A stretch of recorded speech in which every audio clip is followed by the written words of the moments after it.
2024. Georgia, will you please call the roll for both the MERC and Metro Council meeting? Absolutely. Counselor Wong? Present.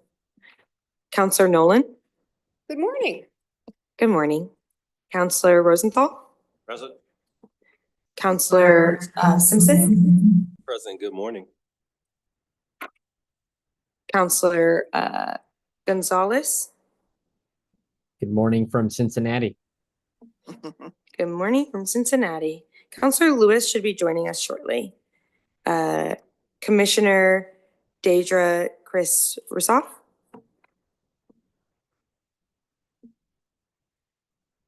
Okay, not here yet. Commissioner Damian Hall?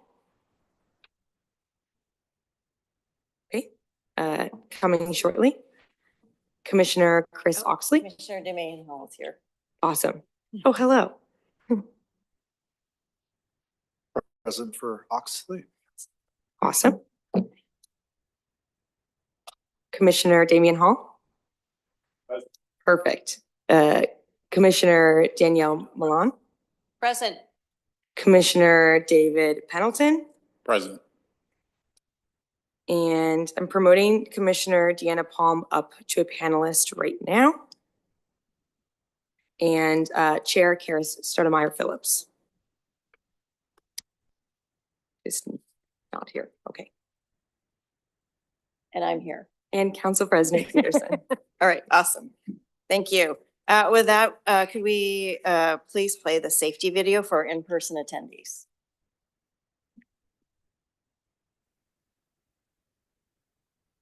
I'm Jason, and I'm an event production manager. Here at the Portland 5 Centers for the Arts, safety is our #1 priority, not only for our guests, but for our staff members. I'm at the Portland 5 Centers for the Arts, and you're at the Metro Regional Center. The council chambers are located on the 3rd floor. In the event of a fire or fire alarm, please exit through the door in the northeast corner of the room. Go down the stairway to the 2nd floor, exit through the main entrance by the reception desk, and gather in the courtyard outside that entrance. In the event of a medical or fire emergency, please call 911 and notify the security agent at the reception desk. The nearest defibrillator is mounted on the steps leading from the reception desk down to Grand Avenue. Thank you, and come visit us at Portland 5. Thank you. And we'll go on with our agenda for the meeting. Today's work session is the second joint meeting this year of Metro Council and the Metropolitan Exposition Recreation Commission. We will hopefully see our chair, Karis Stoudemire Phillips, come in soon. And as with our joint meeting in June, we gather again on the subject of Expo Future. Today marks a milestone in the Expo Future project. Nearly 2 years ago, both bodies asked staff to pursue 2 important objectives in the Expo Future project. Notably, recognize Expo Center's Hall A as a site of national historical significance and meaningful memorialization, the site's history of forced displacement during World War II and the Vanport floods, as well as the site's pre-colonial history and importance to Indigenous peoples, and leverage Oregon's status as an international powerhouse in the sport and outdoor industry and pivot Expo's future redevelopment as a community-centric destination venue that prioritizes amateur, professional, and recreational sports. Today, after many months of work by dozens of community members, partner organizations, and staff, we will hear 2 committee recommendations of how to advance both of those objectives, along with our options for funding those recommended actions. And just in time delivery, before we get to those recommendations, yep, you're good. I will, do you want a couple minutes to get settled? All right. We will come back to Chair Stoudemire Phillips in a moment, but I will introduce Paul Slyman, Metro's General Manager of Major Projects and Expo Future Project Sponsor, to share with us the recommendations. Welcome, Paul. Oh, Paul, do you mind waiting for a minute? Don't mind at all. There you go. All right, I'll turn it over to the chair.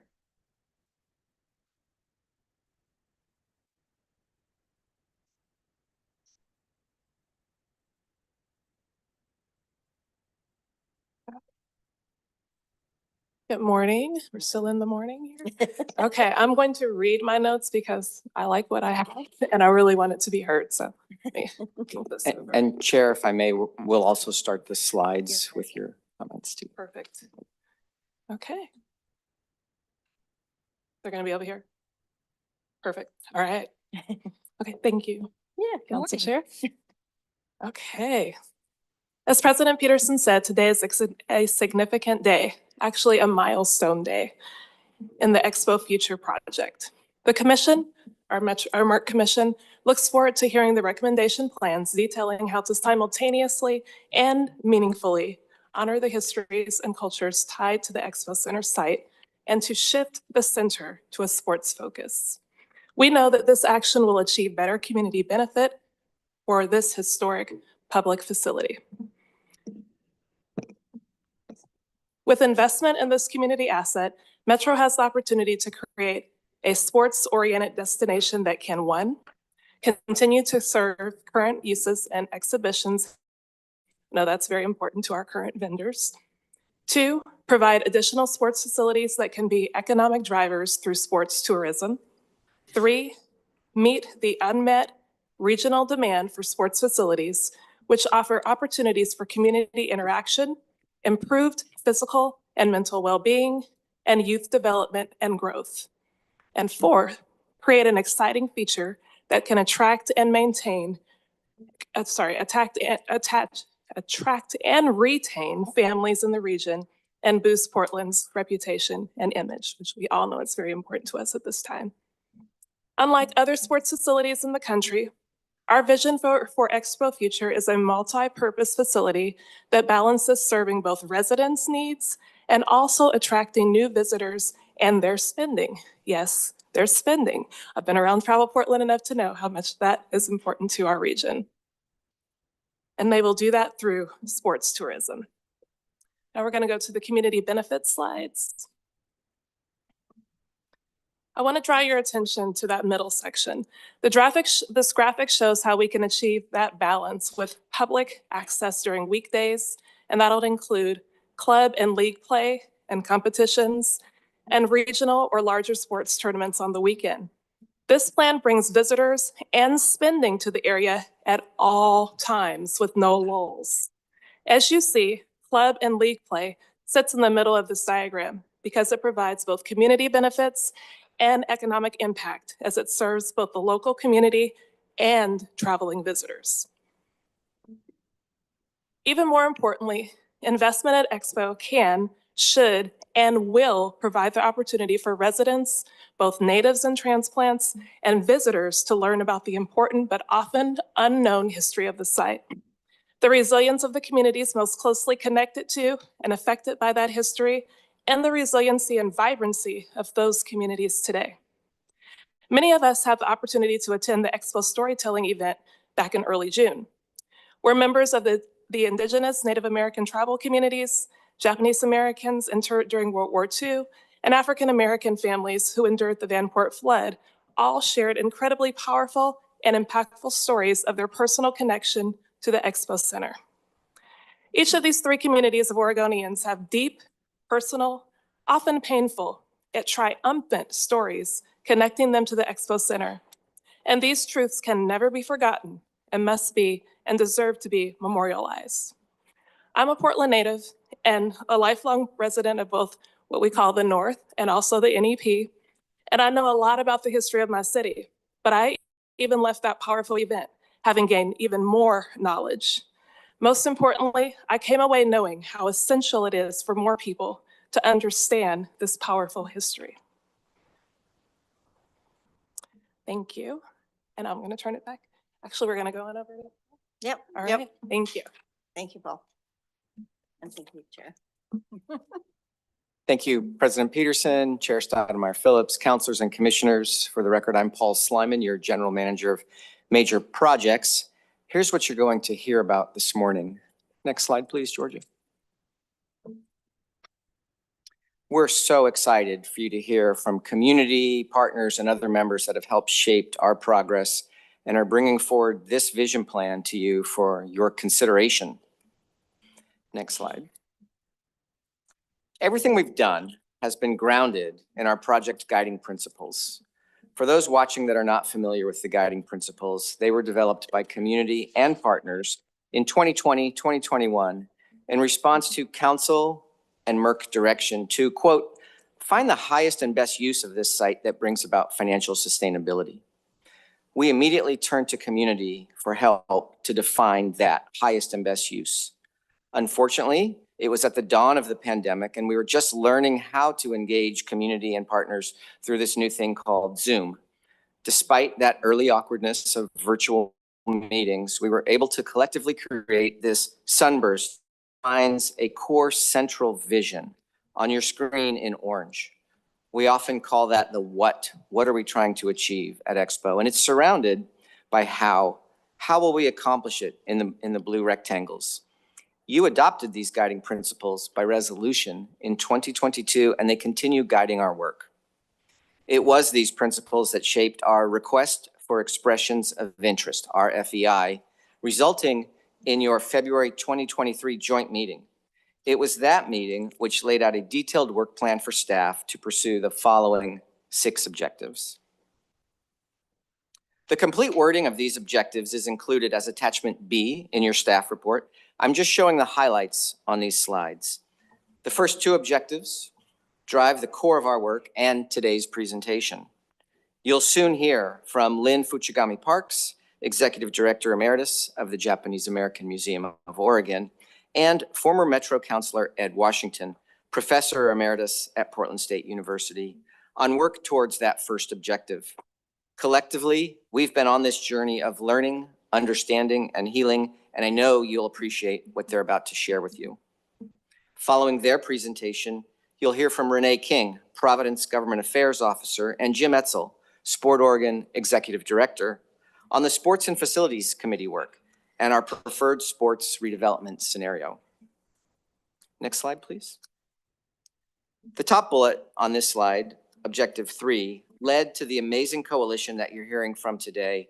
But in addition to those people who I just mentioned, there are many, many more people involved deserving thanks. I'll show a diagram of that governance structure in just a moment.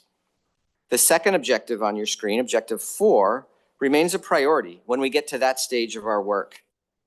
And you'll see recommendations similar to and supporting Objective 4 in today's discussion. Next, please. And we're working steadily on Objectives 5 and 6. This past year, Merck approved a new booking policy, and the Expo team is in conversations to attract more sports and competition-related activities, particularly emphasizing events that involve out-of-town travelers and the attendant benefits that our community receives from them. And as you heard from Chair Stoudemire Phillips, we will do that in a way that continues supporting our existing shows and vendors. And we continue coordinating with the team at the Interstate Bridge, including a full briefing at a recent Executive Advisory Committee meeting chaired by President Peterson and Chair Stoudemire Phillips, along with routine tours of Expo for the IBR team and our frequent meetings. The IBR team's historic Section 106 review was tremendously helpful in identifying and articulating historic components of the Expo site. We appreciate all of our coordination with the Interstate Bridge team and look forward to remaining involved in their work. So here's that governance structure I mentioned earlier. One of the primary reasons we're able to share so much progress with you today is attributable to the amazing coalition of supporters who shaped our work over the past 15 months. In addition to those you'll see at the table with me, others are in the audience here at the Metro Regional Center or watching your meeting virtually. A complete list is included in your staff report as attachment C, but I must name at least a few. Namely, partners from the Siletz Tribe, Oregon Black Pioneers, Vanport Mosaic, the Japanese American Museum of Oregon, Kaiser Permanente, the Oregon Historical Society, Travel Portland, the Blazers, Timbers, Thorns, and Hops, University of Portland and PSU, Oregon Restaurant and Lodging, K10 Hotels, Multnomah County, City of Portland, Prosper Portland, Portland Metro Chamber, North and Northeast Neighborhood Associations, and the Miller Foundation. We've also benefited tremendously from Councilor Simpson and Commissioner Palm serving on the Historical Significance Committee, and Councilor Lewis and Commissioner Pendleton serving on the Sports and Facilities Committee.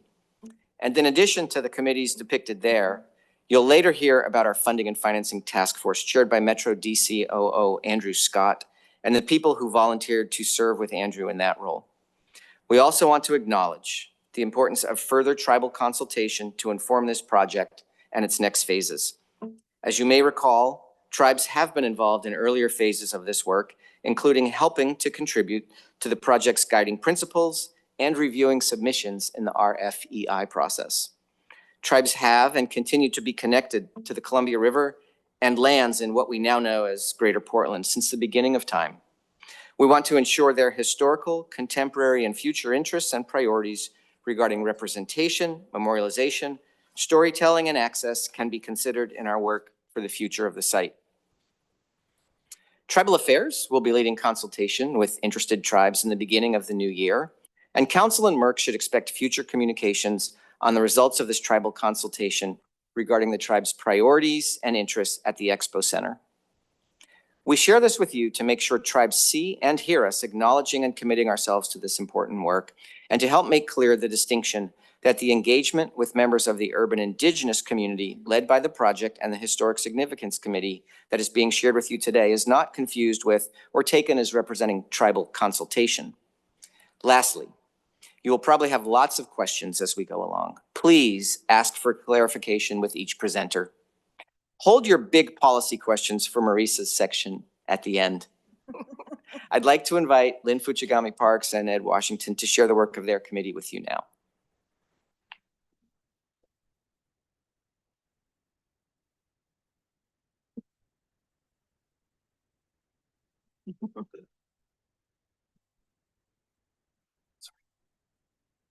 Welcome.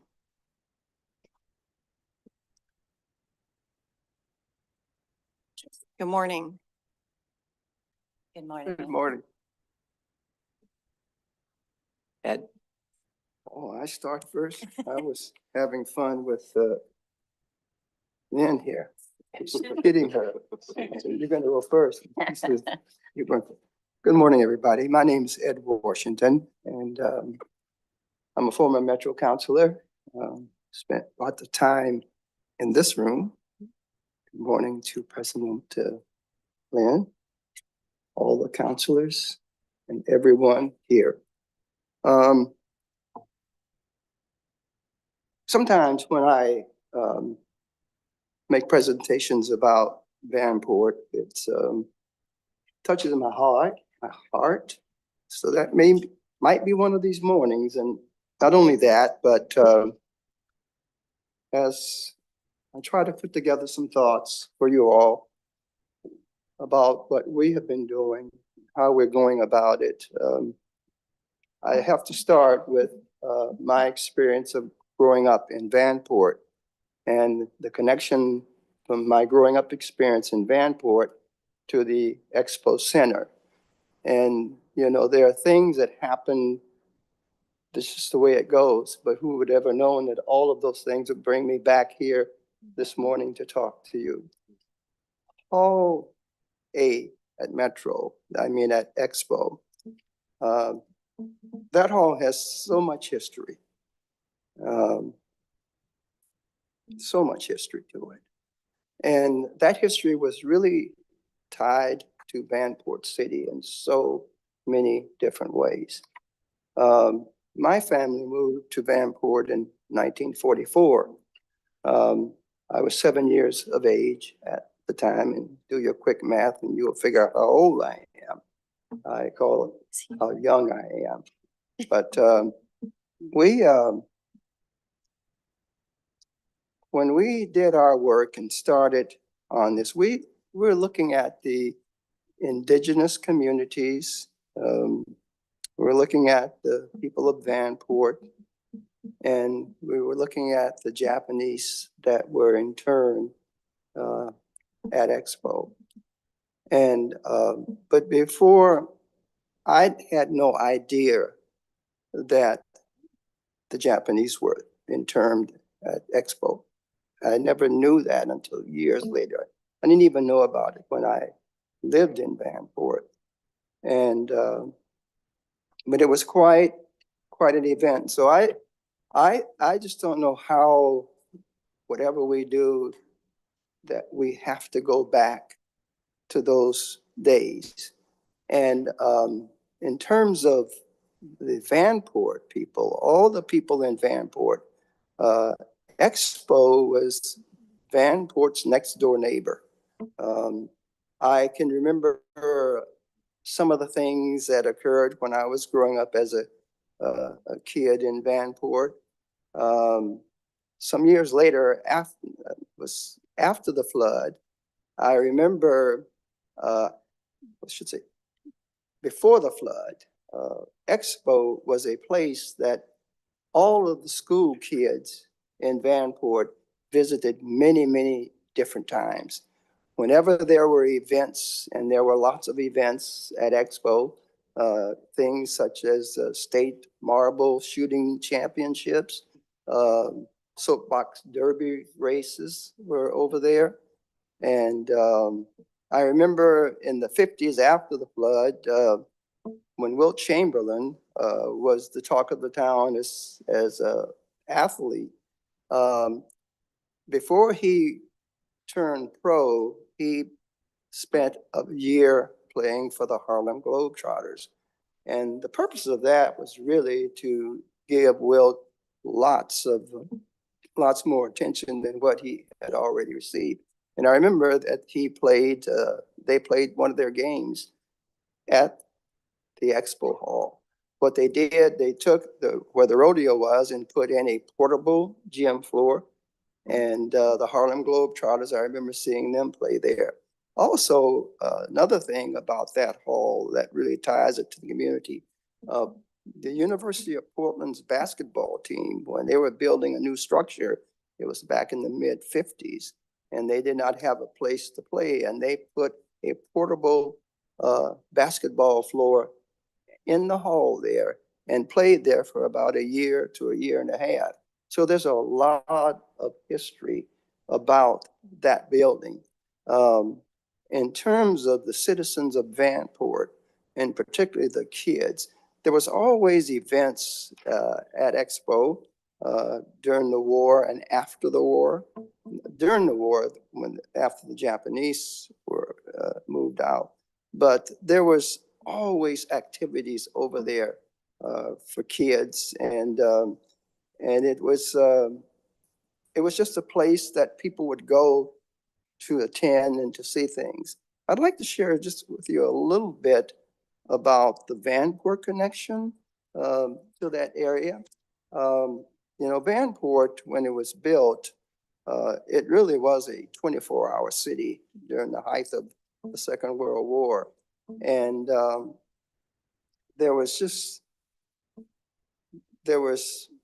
city of Vanport had 24-hour daycare. It was just a wonderland for kids, because with all the sloughs that ran through Vanport, the kids made themselves very available to the varying wildlife that lived there, such as the western painted turtle. And that particular turtle is endangered. And I wouldn't be a bit surprised if part of that didn't happen with all the kids in Vanport, because everybody had a turtle at their house. The kids did not know that the turtles were endangered. And in the slough in Vanport, there were various variety of fish, sunfish, and lots of carp. And it was just a place where we spent a lot of time. And Vanport was definitely a 24-hour city. There was always something going on there all the time. And I think one of the other important things, the Vanport school system was probably one of the best, I would say, ever in this state. It was K through 9, junior high school, and all of the kids, anytime there was any kind of activity that was educational related at Expo, we would go from the school. So it was natural for us. So I'm just very pleased to see where we are. And I think there's still a lot of work to do. And I only had a few minutes and I'm crunching like mad to try to get everything in. But I got about 50 minutes more to go, but I can't do that. So I'm going to turn it over to Lynn. And I'm so nervous. Thank you. I am too. Thank you, Ed, and good morning, counselors and commissioners.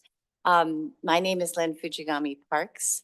I've been involved with the Expo Future Project since around 2020, when we were developing and establishing the guiding principles that Paul mentioned. And then, of course, serving as co-chair with Ed of this committee. This history is very important to me personally because my family's lives were changed forever when they lost their home, they lost their farm, and they were unjustly incarcerated during World War II for no other reason other than having a face like this. So it really, this history, this legacy really shaped who I am, and also inspired me to do the work that I did as the executive director of the Japanese American Museum of Oregon, and also the work that I continue to do in my so-called retirement. I'd first like to share a little bit about the recommendations in general, and then dive into some of the highlights of those recommendations. And while memorialization of the past is really important, there's also a need for representation now and into the future.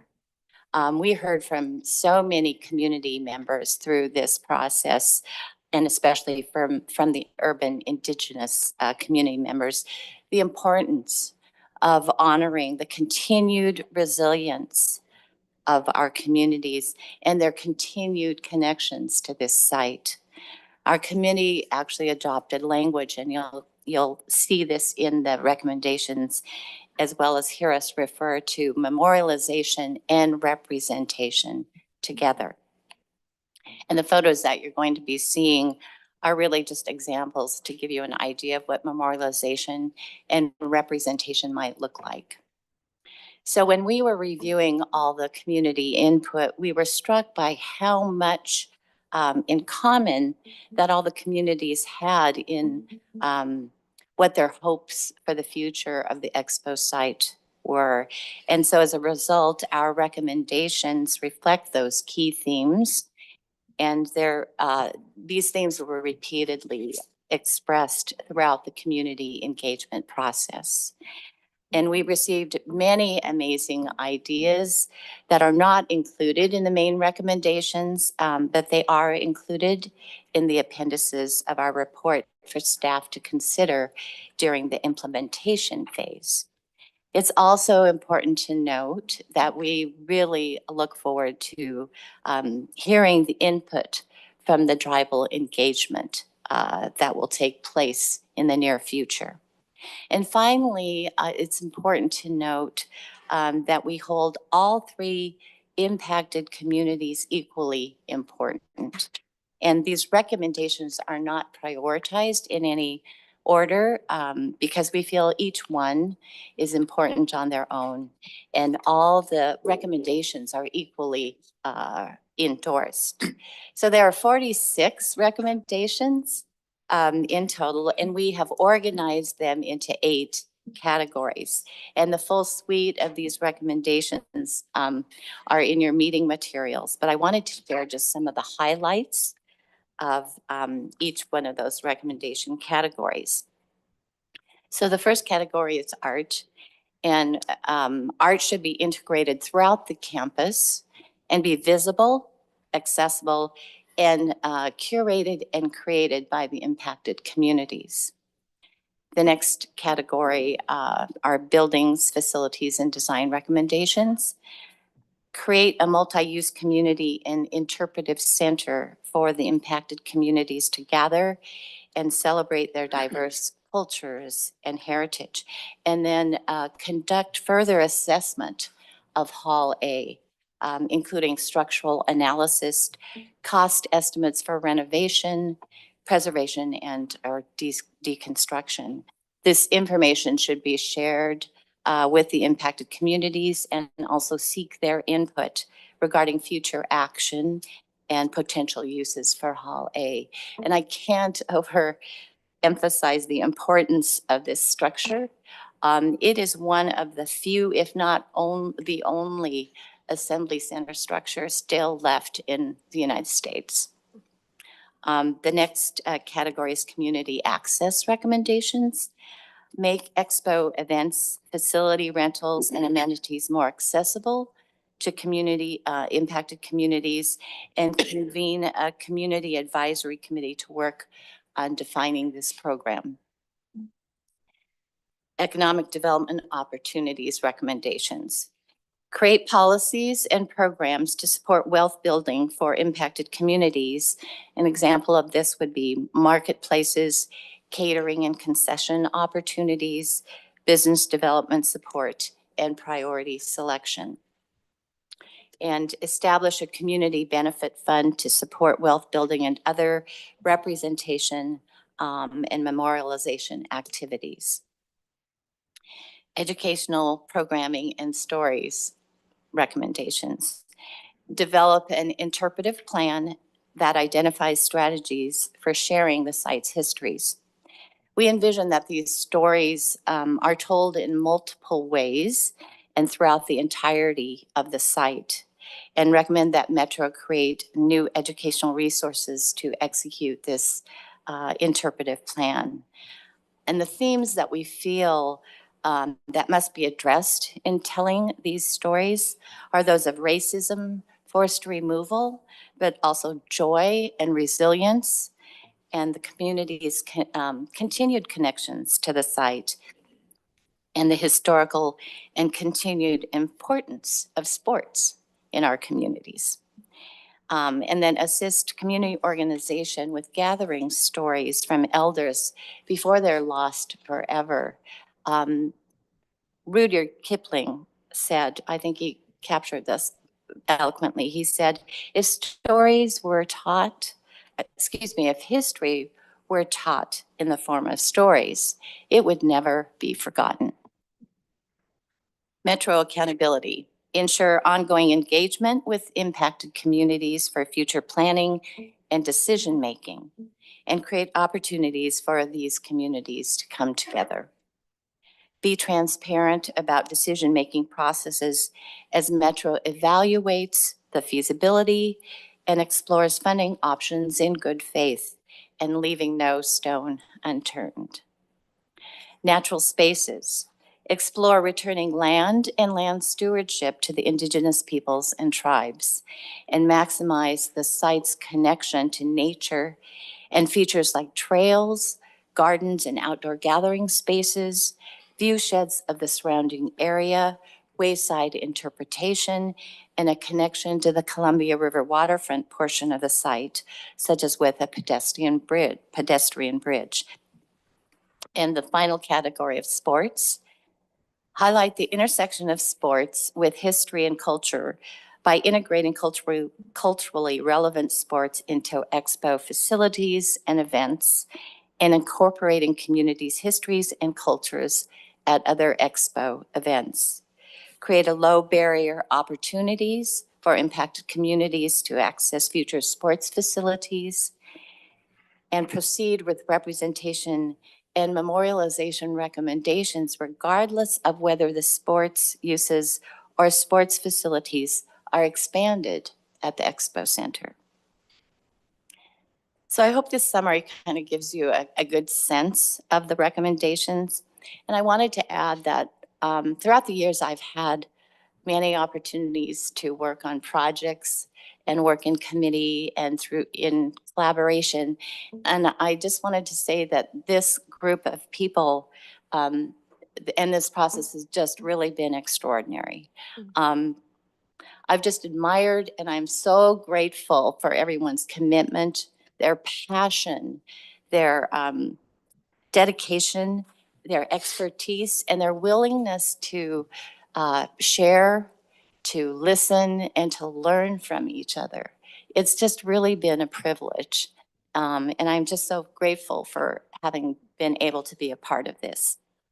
And at the onset of this 15-month journey, we had asked everybody, what are you most fearful of? Or what are you most worried about? And everybody was like, we're worried about getting it right. We've got to get this right. Everyone really felt the magnitude of what was at stake, and the responsibility and the pressure to not fail. And I can't stress how important this work and this project is. It's more important than ever before. And to give you an example, the Wall Street Journal recently released an article reported that the director of the National Archives, this is the National Archives, is de-emphasizing the negative parts of U.S. history by ordering the removal of prominent references to landmark events that are planned in future exhibits, such as the government's displacement and dispossession of indigenous tribes, the incarceration of Japanese Americans during World War II. And the museum has removed references to Martin Luther King Jr., the Japanese American internment, and Native Americans. So changes to these planned exhibits include replacing a photo of Martin Luther King Jr. with a picture of Nixon meeting Elvis. This is no joke. These are things that are happening now. And a proposed exhibit exploring changes to the Constitution since 1787, including amendments abolishing slavery and the expanding of voting rights, have been reduced in size, and employees were actually told to remove photos of Japanese American internment sites because they were too negative and too controversial. So we cannot assume that future generations are going to have access to this history and to this information. So it's in all of our hands to be stewards of this history and to uplift and share this history. And it's so important to also share those dark, painful moments in history so that you can also share the resiliency and the ability of triumph and thriving despite circumstances and under unimaginable conditions. So at our final meeting last week of our committee, I asked committee members if you can come up with one word, just one, to describe or sums up our recommendations in this work. And I wanted to share their words with you. Collaborative, intentional, thoughtful, thorough, insightful, model, actionable, weight as in substance, solid, optimistic, hopeful, and inspiring. These are powerful words that I hope resonate with all of you as you consider these recommendations. And we share our vision in hopes that it provides kind of a playbook for the future of this work. We ask that you give these recommendations a care and consideration and thought that went into it, its creation. And don't just think about what can be done, what is possible, but what must be done. So with that, on behalf of the Historical Significance and Memorialization Committee, we want to thank you for your consideration of our recommendations. And I'm going to turn things back over to Paul. If I may, just say thank you on behalf of all of the counselors and commissioners here. If you were on the committee, whether online or in the room, will you please just raise your hand to be recognized for your hours of dedicated service to this committee, and a round of applause.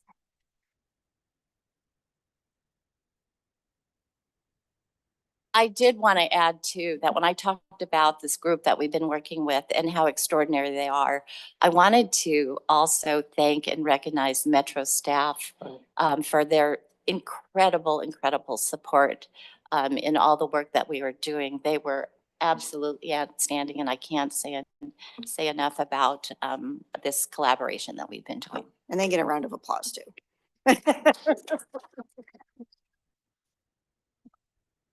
Well, thank you. Go If I ahead. could quickly check, President Peterson and Chair, are any quick questions that members have for Lynn or Ed before they leave the table?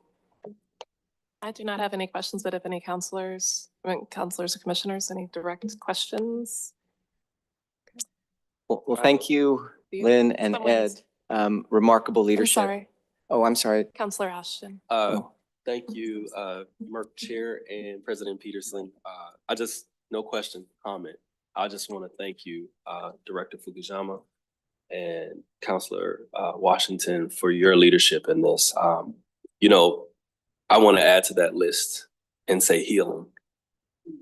Because this process, this project, the work that we're doing here, every hand that has touched this, from staff to community, my heart goes out to you all because that place is a nexus point for 3 communities. And it was also a turning point for a lot of communities in that space and started the trajectory for a lot of those communities here in this space for conversations that have continued to ripple. So I believe that is the start and the nexus point for where we begin to heal as a region. So thank you. Thank you for uplifting and putting that word forward. Healing was a word that we heard quite often, actually from the community input and the community outreach that we were doing this past year. So thank you. Thank you. So the one word that stuck out for me was model. And as you talked about how history is being erased across this country, the model part, Oregon, we're always going to be first, right? We're always going to be different. But this is a really, really positive accomplishment that's going to happen for us. And I just want to thank the 2 of you because, as you said, we want to make sure we get that history while you are here, while you are able to remember everything, and while you're able to share the passion and the energy and share your personal story. And so often people don't get an opportunity to have that milestone, or what do we call this? As you're both retired, but your twilight opportunity to, it really is to be able to be memorialized in this way. And so thank you for your time and just sharing. I've heard Mr. Washington share his story for many, many years. He's known me all my life. And so to have you to be able to do this at this point is very significant. So thank you. Mr. Chair. Thank you all. I still don't know why I get nervous when I come back before the council, though. I'm not kidding you. I do, but thank you so very, very much. Okay. And forever will be etched in my mind the description of you playing marbles at the Expo Center. And if we do not have a giant mural at some point of a young Ed Washington playing marbles, I will make it happen someday. And I'll tell you a quick marble story. I'll make it Oh, very no. short. For those of you who may have known former Senator Jackie Winters, who we were next door neighbors for a lot of years. And Senator Winters always would like to let everybody know that whatever, and she loved playing marbles. And she says, and I beat him also. All right, she's got to be in there too. All right, thank you both. All right. Much Thank you appreciated. very much. Beyond words. As they are leaving the table, I'll ask Renee King and Jim Etzel to join me. I also wanted to point out the information that Ed and Lynn shared with you actually involves 140 people that participated in our community engagement through interviews, virtual discussions, in-person workshops, and online. So it's a collective voice that they're able to share with you here today.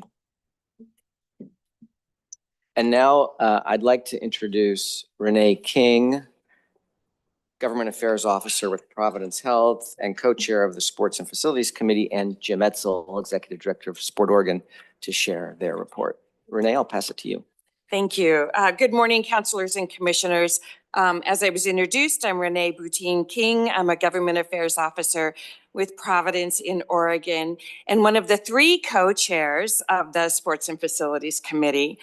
That was a beautiful and moving presentation. It's always hard to be like the facts after the heart, but we've got a lot to go over today. So I'm going to read my notes to you because I don't want to miss anything. We're grateful for the opportunity to present to you today.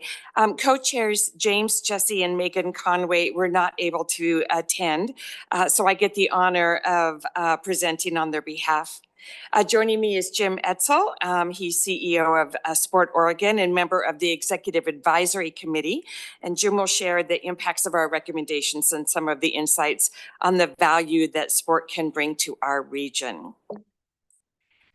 The preferred sports scenario for Expo Center that you'll soon see is the culmination of more than 15 months of work by the Sports and Facilities Committee.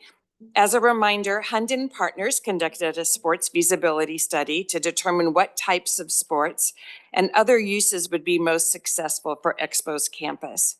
Hunden completed extensive interviews with local sports facility operators, amateur and professional sports organizations, and industry leaders, and delivered its market analysis to us in June of this year.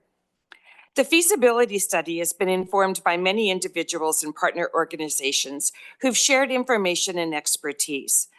Among others, these include councilors and commissioners, Expo Future committees, Travel Portland, Sports Oregon, City of Portland, Oregon Restaurant and Lodging Association, current Expo clients, which is an important voice, and many local amateur and professional sports teams and sports facility operators. The Sports and Facilities Committee's role was to provide direction on the study based on our specific experience and expertise, and to recommend a solution to guide Expo towards both a financially sustainable and culturally inclusive reality. As you know, at your last meeting in June, Hunden Partners presented 4 scenarios for recommended sports development of the Expo site. Based on market findings, Hunden recommended a range of sports facilities for Expo, including indoor court sports, ice-related sport, indoor track, indoor turf, and professional basketball training facility. Following your acceptance of the feasibility study on June 25, the Sports and Facilities Committee created a subcommittee tasked with examining and refining the 4 Hunden scenarios. Its goal was to determine one or more preferred redevelopment scenarios and evaluate the options for phased construction. The subcommittee included representatives from Sport Oregon, Travel Portland, Metro, Prosper Portland, and Rip City Management. It met throughout the summer with interim reports back to the full SFC committee. During its analysis, the subcommittee eliminated some proposed sports facilities that are not feasible or practical. First of all, it removed the training facility for a professional basketball team. While we're thrilled that Portland will host a WNBA team, its owners have chosen a different location for that facility. We also didn't see a compelling argument for a turf field house due to high capital costs with little evidence for an increase in sports tourism. When evaluating the scenarios, the subcommittee did 3 things. It looked at how to leverage Hall's D&E, which are very usable assets for sports already and are essential to Expo's current clients. Considered how existing structures might be utilized for sport, and brainstormed intriguing short-term fixes to D&E that could immediately jumpstart our pivot toward a sports-centered facility and create awareness, marketing, branding, and more opportunities while we continue to work to refine our long-term vision. The subcommittee received great insight and analytical support from Hunden Partners to substantiate options for consideration. Last month, the SFC received the subcommittee's preferred scenario, a sort of fifth scenario, and recommendations of how to implement that scenario over time. The preferred scenario most closely aligns with scenario 2 of the original 4 scenarios. The scenario and implementation recommendations were adopted by the full SFC last month, and I'd like to describe those for you now. First and foremost, in the current economic climate, the committee strongly recommends a phased approach to this project. As it recommended, in the near term, investment in existing infrastructure, notably upgrades to Halls D&E, can earn short-term sports wins and enhance Expo's ability to attract and to host sports tourism activities. The recommended retrofit of Halls D&E for sports uses will allow Expo to serve its current clients, expand its book of sports business in the short term, and provide a more sports-ready facility that our partners at Sport Oregon can market to tournament organizers. Jim will share more about this in a moment. Next steps after investment in Halls D&E would include investment in building new facilities to complement the existing structures and to add capacity for court and ice-related sport uses. One thing we heard consistently throughout our work is a significant gap in ice facilities in our region and opportunities to fill that gap with a facility that draws guests to Expo and activates the campus throughout the week. In the first phase of investment, we also recommend the addition of an athletic and entertainment center. This facility is a key component of the revenue strategy for Expo Future. It will provide a revenue-generating amenity for visitors and community, along with essential meeting and training space at the site. Finally, the evaluation of other development opportunities at Expo, including dining, shopping, a hotel, or other amenities, would happen alongside the second stage of development as we refine and improve our business model and overall campus operations. I would like to add that the recommendations represent not only the expertise and analysis of our SFC members, they've also been vetted and endorsed by Hunden Partners as well. On behalf of the Sports and Facilities Committee, I'm proud to share this scenario with you. We are excited at the prospects this development holds for the region and appreciate the opportunity to support Metro in achieving its vision for Expo Future. First, I'd like to note that centralized on this site is a community interpretive center. I don't think, is the next one, is it, do we have the right slide? But there we go. So there it's highlighted. So the Community Interpretive Center described by Lynn and Ed. That center is surrounded by a cultural garden and park and playground.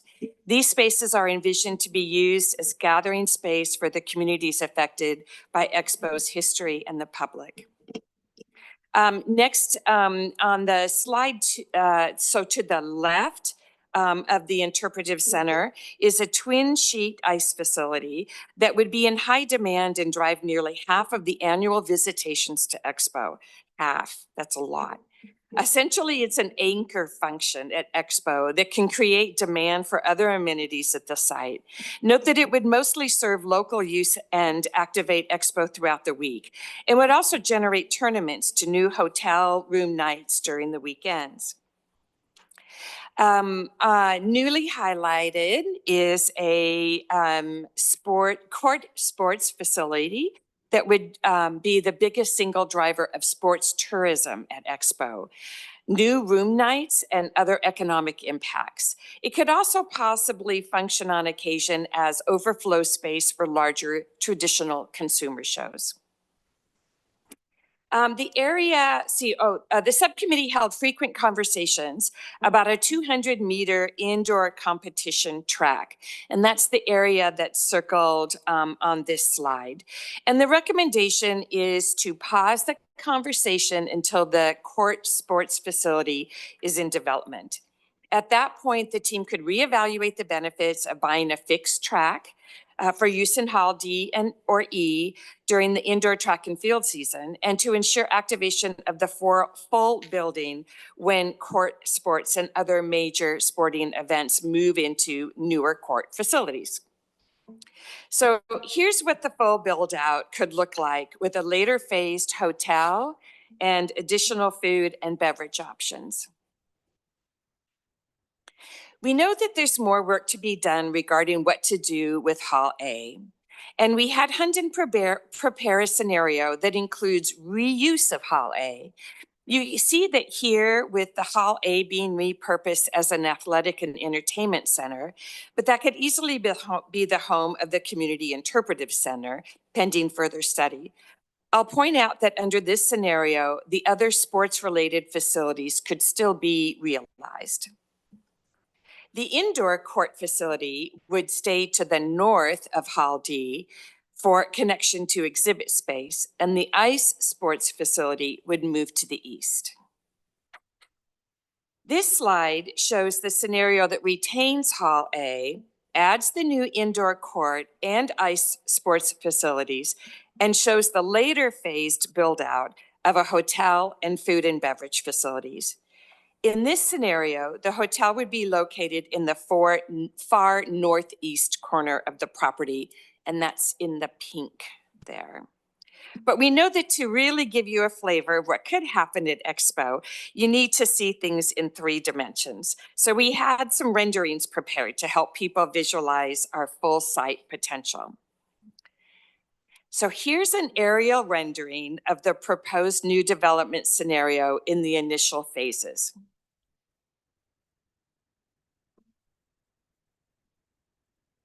And then here we see the proposed new development scenario, including a future hotel and restaurants. You can see the new ice court sports facility on the left, along with the other new amenities in the center of the image. I think it's all laid out there really nicely. And here we see a ground level illustration. I think that's next. There we go. Of what a community center on Main Street would look like. This is now a concept only. Don't get wedded to those trees. The design of both would be determined in close collaboration with the impacted communities.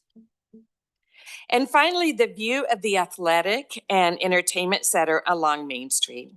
Of course, many details need to be worked out, but we thought it important to share our excitement and the possibilities through these renderings. The benefits of this project are many, and now I'd like to turn it over to Jim to discuss the short-term investment concepts, the benefits of sports tourism, and how Expo is an important part of our economic development. Thank you, Renee. Hello and good morning, President Peterson, Chair Stoudemire Phillips, councilors and commissioners. I'm Jim Etzel, CEO of Sport Oregon, and it's a pleasure to join you today and share my and our organization and our partners at Travel Portland's excitement about the prospect of a new modern facility, sports facility, and how it can support and turbocharge sports tourism in the metro region. Just some general context around the sports tourism industry. I'll start nationally. Annually, as reported by Sports Events and Tourism Association, our national association, the industry itself is a $128 billion a year industry. It supports over 750,000 full-time and part-time jobs and generates about $20.1 billion in tax revenues for the 50 US states. 63% of the markets, the #1 driver of room nights is sports tourism related events. So it's significant. We are working currently and hope to have our initial report this spring, later this spring, working with key partners. And we're working with Eco Northwest on what the economic impacts are annually throughout the state of Oregon, corner to corner, and we will produce that report every year. One of the reasons Sport Oregon is excited about this project is the potential to attract new interest in the city and the region and help change Portland's image nationally. In addition, we are confident that the project carries significant quality of life, social, and economic benefits. Our region specifically is completely devoid of facility like this, not just Pacific Northwest, but the West Coast I-5 corridor in particular. When you look at a heat map of these facilities around the country, the West Coast is virtually blank. So significant interest from our federations and events right holders about getting to this part of the country. There's a significant pent-up demand. As Renee mentioned earlier, we think there's a great opportunity in the near term with Halls D&E. They're already hosting sporting events, most notably the Columbia Empire Volleyball Association, which is USA Volleyball in this region. And they have shown that they can be a great venue for these events.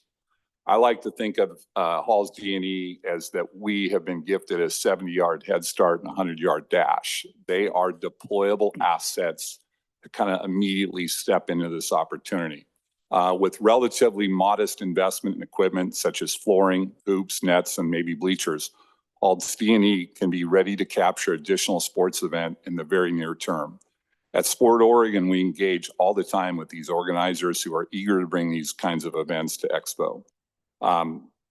This slide shows you the total court capacity between both halls as 18 basketball courts or 24 volleyball courts. The proposed layouts for basketball and volleyball courts in D&E are shown here. Again, eight basketball courts for D and 10 basketball courts in E.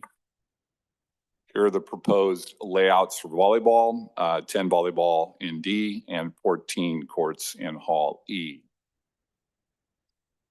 While each of these halls have the available floor space to hold the number of courts at or above what is proposed for the new court facility, converting D&E for only court sports use is not a long-term solution for the project due to the following reasons. One is the need and desire to retain the existing Expo business and events. Next is D&E investments are smart. They still lack some of the important features to make us competitive with other modern purpose-built sports facilities around the country. These sports facilities have things like training and fitness space, classrooms, offices, F&B infrastructure, and family entertainment. Let's face it, many of you have experienced these events we're talking about hosting, watching your kids or grandkids compete in court and outdoor sports. There's a lot of time and space around between the competitions and very little to do. The best facilities out there have that kind of 360 experience for the not just the participant, but the participants' families. And that's a significant audience there as well. And we want to offer those experiences right here on the Expo campus. This next slide, it talks about the investment in D&E and what it represents, just start of the expanded sports book of business for Expo. Based on their analysis of market and discussions held with national sports facility operators, Hunden projected the number of stabilized events and event days for the new development scenario. By the third year after facility build out, Expo is projected to attract 122 new events to our region. Ice Sports lead the sport pack with 18 tournaments projected. This projection was developed based on feedback from the Portland Winterhawks, who were very open with their data and usage numbers. Some of you may have heard that they are hosting guests in their Beaverton facility, Valley Ice Rink, 18 hours a day, 7 days a week, 365 days a year. This slide shows those numbers. This slide's potential audience attendance for the new sports facilities with more than 1 million visits projected at events held in the new facilities. These figures do not include other exposition events in Halls D&E or outside. Public use and daily rentals are based on the assumption that the court facility would be available to the public during weekday, daytime hours, and available for rental on weekday nights and available for tournaments on the weekends. The ice facility public use and tournament attendance was estimated based on feedback of potential programming and utilization by the Portland Winterhawks. Attendance projections for the Family Entertainment Center and community space only include non-sports attendees, parents, siblings, partners, grandparents, and do not include attendees visiting the facility for sports. Here we see the projected attendance for Halls D&E 3 years after build out of the court and ice sports facilities. By adding more consumer shows, concerts, entertainment, and larger sporting events in D&E, the total number of annual events would increase by 13, just more than one per month on average, as compared to 2023 figures. In 2023, Expo hosted 56 events at Expo over 202 event days. The proposed sports facilities could have an impact on the future performance of Expo's existing facilities, whether halls A, B, and C are deconstructed or repurposed for sport facility support spaces and community space. We know this needs more analysis and discussion as we move forward and learn more about the changing nature of consumer shows and the ultimate build out of the campus. With new sports facilities, it is expected that Expo will be able to host an additional 9 to 14 larger sports events. There is potential for additional concerts and entertainment due to recent increase in demand for this at Expo. A major outdoor event is also assumed in these numbers, such as Cirque du Soleil or a long run fair or family show. This next slide shows total projected attendance for Halls D&E 3 years after build out of the new court and ice sports facilities. These estimates are based on fiscal year 2023 attendance. In fiscal year 2023, Expo events generated approximately 311,000 attendees, with incremental increases in consumer shows, concerts, entertainment, and other larger sporting events. Models show that attendance would increase from fiscal year 2023. We are extremely excited about the prospects for this opportunity for our community, for the region. And with that, I will turn it over back to Renee.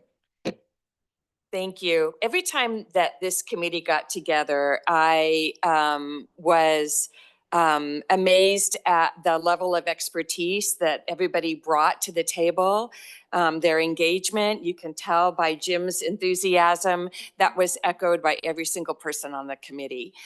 So we're very excited to have had a chance to participate in this, and we know that there are great things to come. Thank you, Paul. I'll look to you for questions. Yeah, just a quick, again, thank you. Renee, we've known each other a long time. And I am always amazed at where I find you popping up leading our community. So thank you for all of your time and effort. And Jim, thank you for all of the expertise and the enthusiasm and that time commitment for all of this. And for all of those on the committee, could you just raise your hand and we'll give you a round of applause for your time and expertise on all of these issues. This is a big lift and I just want to say thank you. And to the staff who worked on it again, from this perspective, raise your hand. Staff, Metro staff, and then, thank you. You're so reluctant. Go ahead, Chair. Are there any questions? Yes. Commissioner Pendleton. Well, not a question. I just want to say thank you as well. The committee, Renee, you're amazing. Oh. Paul, you're amazing, as well as the rest of the committee members. I was very fortunate to be able to attend many of the meetings. Unfortunately, some I was traveling. But the one thing that really stood out is that you kept the work of the Significant Memorialization Committee first and foremost. So every step of the way, you ensured that you were in line with the commitment of that committee and the community. And so that I was very pleased with, and as well as the project itself, my mind always go towards, from a cash flow what do we got to work with? What can we look and project out? And I could see that every step of the way with that committee, it was equally in focus as well, ensuring that the economic impact and also, as it was pointed out by Lynn and Ed and Paul, being good stewardship is so critical. So thank you for your efforts. It's just amazing what you guys were able to do. Thank you. And I will say the support of the Metro team was, I couldn't say enough about that. Thank you. Question. Yeah. So you mentioned the basketball flooring being a potential drawback for the consumer events. Is there like in the study thinking about how basketball flooring might be portable or that it could be covered so that it could be multi-use, or would it have to be dedicated only for basketball? Well, if we were having this conversation 5 years ago, that issue would have been significant. There's been an emergence of a new surface called TerraFloor. That's one brand. There's another competing brand that are synthetic surfaces that play like real wood, that have quickly gained notoriety and are celebrated by the basketball and volleyball communities as being outstanding surfaces. And what it does is it gives us the flexibility to hold exposition events, and they're much more durable. Also, the maintenance, daily maintenance is significantly less and much more affordable. That's terrific. Thank you. Thank you, Commissioner or Chair Stoudemire Phillips. There we go. I appreciate that. And thank you, President Peterson. Thank you, Jim. And I'm sorry your name escaped me. Renee, I'm so sorry for your presentation. And first of all, I'm excited because to go from 300,000 visits or, annual visits to 1.5, that's like on par with the zoo, right? Like that's huge. Super supportive of like bringing more sports, because again, as we move into this territory, we need to become a host region. And this is part of us moving into that step of doing that. I did have a question though around the community space, and making sure that, because something just rang in my head from the early engagements on the historical significance and memorialization committee, and that is, we don't want to just be housed here and only here. And when I think about the visitors that are coming, if they don't come to the site and never visit the community center or the learning space, will they ever know what took place in that space? So I'm really curious if we are going to like be creative around braiding in culturally specific architecture, adding more than just art or something on the wall, but like what's the form and design of the site as well, so that it isn't just housed right in that one spot and is sanitized across the rest of the site. Thank you for that question, Counselor Simpson, and your experience shows. When we were asked to take this on, in addition to think big, dream, and keep your foot on the gas, another direction given to us was, if you do this wrong, there will be a small, modest community space over in one corner of the campus, and then these amazing sports facilities off in the distance. We don't want to do it wrong. And so to your point, a lot of our conversations with the Historic Significance and Representation Committee go beyond just that community space that you saw in the renderings. And really, Counselor Simpson, through architectural design guidelines, through fabrics, colors, paint schemes, materials, we really want a person to experience the complex history of the site throughout the entirety of the campus. We don't want you to know that you're anywhere USA. We want you to know that you're someplace important and special. And this includes not just the tangible things you might see and feel, but maybe even intangible things such as announcements that are made, other ways we conduct business at the campus. So your comments ring true. And these are the kinds of things that actually Commissioner Pendleton was mentioning that we would bring to Renee's committee periodically and have them just be aware of from the Historic Significance Committee. Absolutely. And I think too, allowing space for communities to come in and have special events and honoring things that happen throughout the cycle in a year, I think super important on top of sports, because again, like, as we talk about it, yes, sports is a theme, but there's this other piece around it, around culture and community that we also have to evenly keep on par with the sports. Thank you very much for those comments. Appreciate it. Great. Thank you, Chair, and thank you for all the amazing work. I think one of the biggest kind of developments from June was just kind of a narrowing down of the use and also the spades approach, which I think makes a lot of sense. But before we kind of move forward, I was just wondering if you could talk a little bit more about in the phasing, why the track was, delayed to a future phase a bit more. It just seems like, the need for track and field, especially in our region, makes a lot of sense. I think that was one of the things that we first envisioned in this process, was like being a center for track. And then I also, noticed that the turf was removed.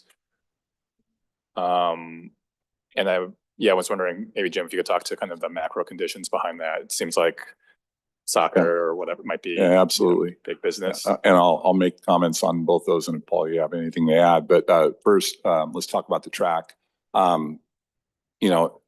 Number one issue really is seasonality overlap. The opportunity around indoor track is December to early to mid-March, which overlaps with both basketball and with volleyball. Volume of potential room nights is higher opportunity around basketball and volleyball.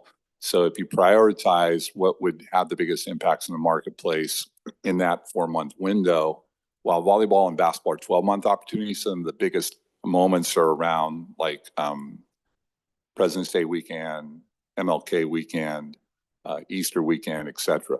So prioritization of the highest use and most volume of users, room nights, it would be a big priority there.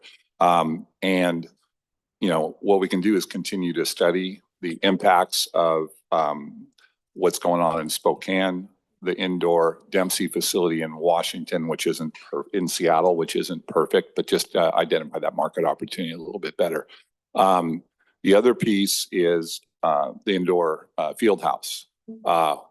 Wow, that'd be an incredible, nice to have, but from a monetization standpoint, it's only one field indoor, so you can't really manage tournaments in there. It would be probably wall-to-wall local use, but if you're looking at the cost of that facility behind the ice facility, it was the second most expensive option and the least leverageable from an economic and community impact standpoint. It would be incredible nice to have an asset in the community, but is it where it falls in the priority deck as far as the impacts we've all identified we're looking for, it ranked the lowest. I think you answered it well. Okay. And does that just in the kind of a site plan, like the decisions made today or in the near future kind of foreclose those opportunities in the future, right? If we're saying no to a field house now, there's no space for a field house in future phases. What you're seeing today, Counselor, are concepts and what fits on the 53-acre campus. It certainly doesn't preclude, decisions that happen in the future, phase 2, phase 3. We know we have a lot of work to do. What you're seeing is the best advice from the local experts who worked on this through the summer. From a community asset standpoint, a field house would be, if you picked all the options for the site, would be the one option that would probably survive or be plausible on its own somewhere else in the community. So that could be an option down the line where it's not going to push, like I said, the traffic or the volume of room nights, visitors, et cetera. Just having that one field, you can't monetize one field. Like in soccer complex, for us, the best we have in this marketplace is Delta Park, which is 9 fields, which is the best we have, but it's 2 fields short of being able to compete for all the big regional and national events. So 11 is kind of the threshold of fields to really drive those tournament opportunities, visitor opportunities that we're looking for. Thanks for the context. Yeah. Oh. Thank you, Chair and President Peterson. Just a question about the kind of sports facilities, the amateur and semi-professional kind of sports venues, or I should say, efforts that go out are not always very well heeled. In other words, they are very cost sensitive. So, and I've been to sporting events in Tacoma and Tri-Cities and Spokane. Can you talk just a little bit about how, we don't want to build something that looks like a Mercedes when people are driving smart cars. So how do we maintain cost efficiency so that we can build a very good facility? I mean, I appreciate all the great work that's been done, both on the cultural as well as on evaluating the sports kinds of what works and what doesn't. But how do we maintain that sort of cost viability in the terms of a market where, like I said, these groups are often not very well heeled and may want to just go to the cheapest bidder, the cheapest space? Well, I would say that from the court sport perspective, you're looking at a very large free span square footage flex space environment. So it can handle any type of floor sport, whether that's basketball, volleyball, wrestling, taekwondo, dance, cheer, any of those things. So it's while it would be amenity rich compared to what we have today, which is not much in the marketplace outside of the hoop in Beaverton, it's not like we're building an arena for a professional sports team that has all these built-in luxury amenities or consumer amenities. The opportunity around the food and beverage pavilion areas, the hotel, I think those were a lot of the enhancement opportunity could become the sticky part, but the facility itself outside of, modest locker room, restroom, family facility, maybe some support offices or classrooms. It's going to be, I don't want to call it sterile. It'll be world-class, but it's not something where you're putting so many amenities into it that it's driving the cost up. I completely agree. And we have not only studied facilities across the country, but we've visited them as well and learned so much about what you want to put the public investment into and other areas where maybe you don't need to. For example, when we visited the Podium in Spokane, which is a new, remarkable facility, there are no locker rooms. That's a significant cost savings, not just for capital, but for O&M and maintenance and everything else. And it's because locker rooms aren't being used at these facilities like they might have been 10, 20, 30 years ago. Also throughout the Southeast, we visited facilities, not only gym staff, but Jeff Miller's staff as well. Like, how do you attract people there and how do you efficiently run it? There's a tremendous amount of information on this so that when it comes time to design the facilities that Renee and Jim described, we'll be using the most relevant and applicable information. The other thing we didn't talk too much about was some outdoor activities for families, because we talked about families needing to be fill their time. If you've got younger siblings that are coming to support or older athletes. So we're talking about walking paths and an outdoor playground, and some of those things too are very low cost, but will be high impact as well. I think in a drive radius, I would look at the new Rogue X facility in Medford, and that's 8 basketball courts, 16 volleyball courts, 70,000 square foot free span, beautiful facility.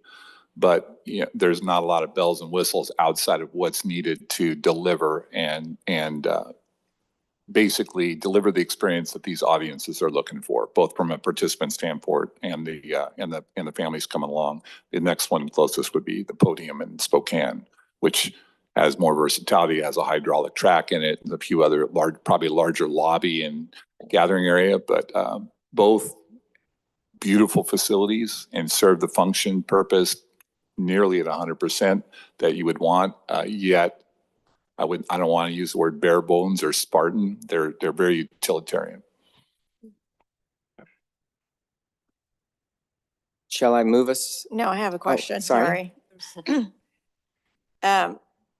This is a little out of left field, but it's the question I have had in my mind for the last several years that we've been talking about this, especially since we've been moving ice sheets forward, which I'm very excited about. Having grown up in a place where you could actually have ice in your backyard. There's not enough ice here. The question I have is, while we might have 2 sheets of ice, and I don't know how that would, I can't imagine if it's 2 separate, literally halls that you've got these sheets in with bleachers around them. But there is a complete another dearth of short and long speed skating tracks from the Midwest over. Yeah. And I'm not promoting that we have that up and going all the time unless somehow that's something that becomes really popular. But is there a way to have flexibility within the design to be able to host these things as maybe the flexibility? I guess I'm looking for more flexibility in all these spaces since Yeah, I would. sports come and go yeah. in terms of popularity and. On the design aspect and whether it could flex into, to say, a short track speed skating opportunity. I know the long track is just not feasible because it doesn't, in this region, it doesn't generate the visitor count that we need to make these viable for the investment. Ice is one of the most, next to pools, is one of the most expensive facilities to build. Utilization of 2 NHL size rinks is optimized at literally 18 to 20 hours a day, 7 days a week. Yep. And you're right, where there's nothing really west of the Rockies, with the exception of Salt Lake, which is in the Rockies, as it's an Olympic city with those facilities. Those are the closest facilities here in the West. And usually those facilities are located in communities that have hosted, traditional, have hosted an Olympics, which there's really only 2 in North America, Lake Placid for Winter Olympics and Salt Lake's going to host again. And then, the communities in Minnesota, Wisconsin, Michigan, upper reaches that it's kind of built in their DNA, kind of like track and field is here. Yeah. I wish I could make you happy on that one on a good deal. Mhm. It's a nice to have, but That's why I asked about yeah. flexibility. Who's next? I think Commissioner Oxley was there. Yeah, just quickly and no questions, just comment. I appreciate the efforts made to skinny this down, for lack of a better term, from option 4 with a keen eye towards kind of economic viability and what's going to have a return on investment from a facilities and use perspective. So just wanted to call that out. It was a big, taking things away, to your point, is never easy, but I think the decisions around what's remaining are the things that should remain. It also makes, I think, the overall project a lot more palatable and approachable from an investment perspective overall. Some of the numbers that we'd seen around scenario 4 and some of the other scenarios, while this is going to be a challenge regardless, it feels like something we can get our heads around and our arms around from a use case perspective. And third, I would say just the more we're thinking about Halls D&E and these new facilities together from a use case perspective, and I know that's going to create scheduling challenges and things that are going to have to get worked through. That's part of growth, and that's part of the engagement that we're going to have to get into. And so I also appreciate that we're not thinking about these as isolated use cases from a facilities perspective, and that there will be opportunities within Halls D&E to complement the new use, as well as enhancing the new use through Halls D&E. And so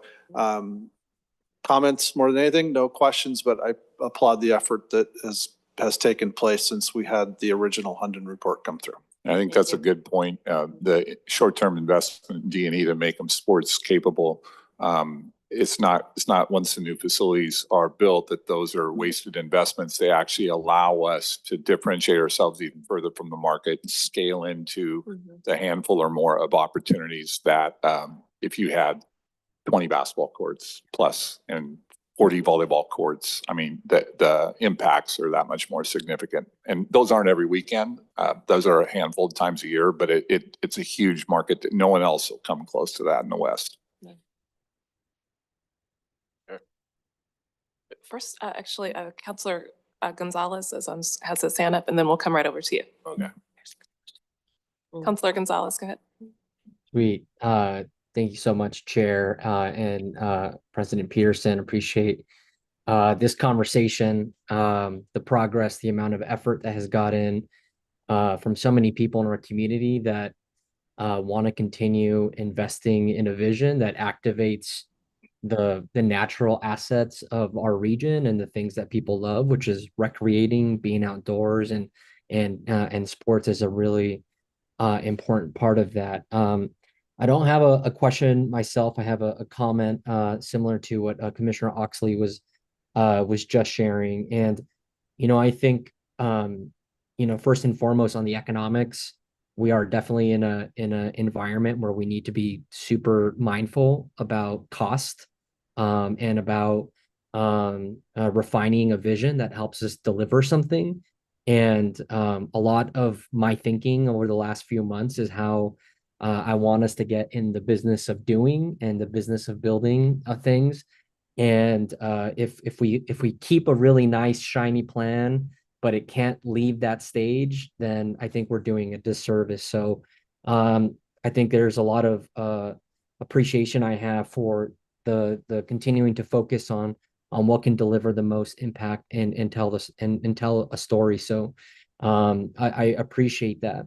And earlier for the conversation that we were able to have on the memorialization of the site and the history and connecting this site to inform and educate, empower future generations.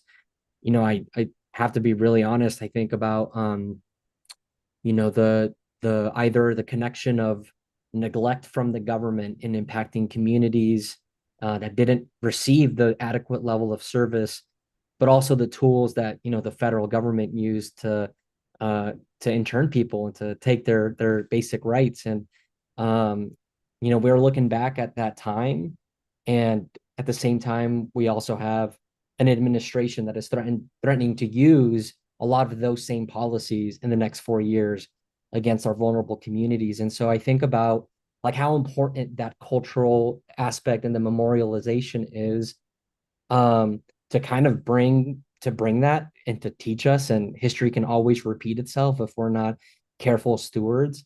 So it's a lot of emotions as I think about that and the significance of this project, and how important it is again for us to get really clear about the things that we know we can deliver to folks, and then be a good solid step in the right direction for us to keep building a strong ecosystem across the region, whether it's continuing to activate THPRD.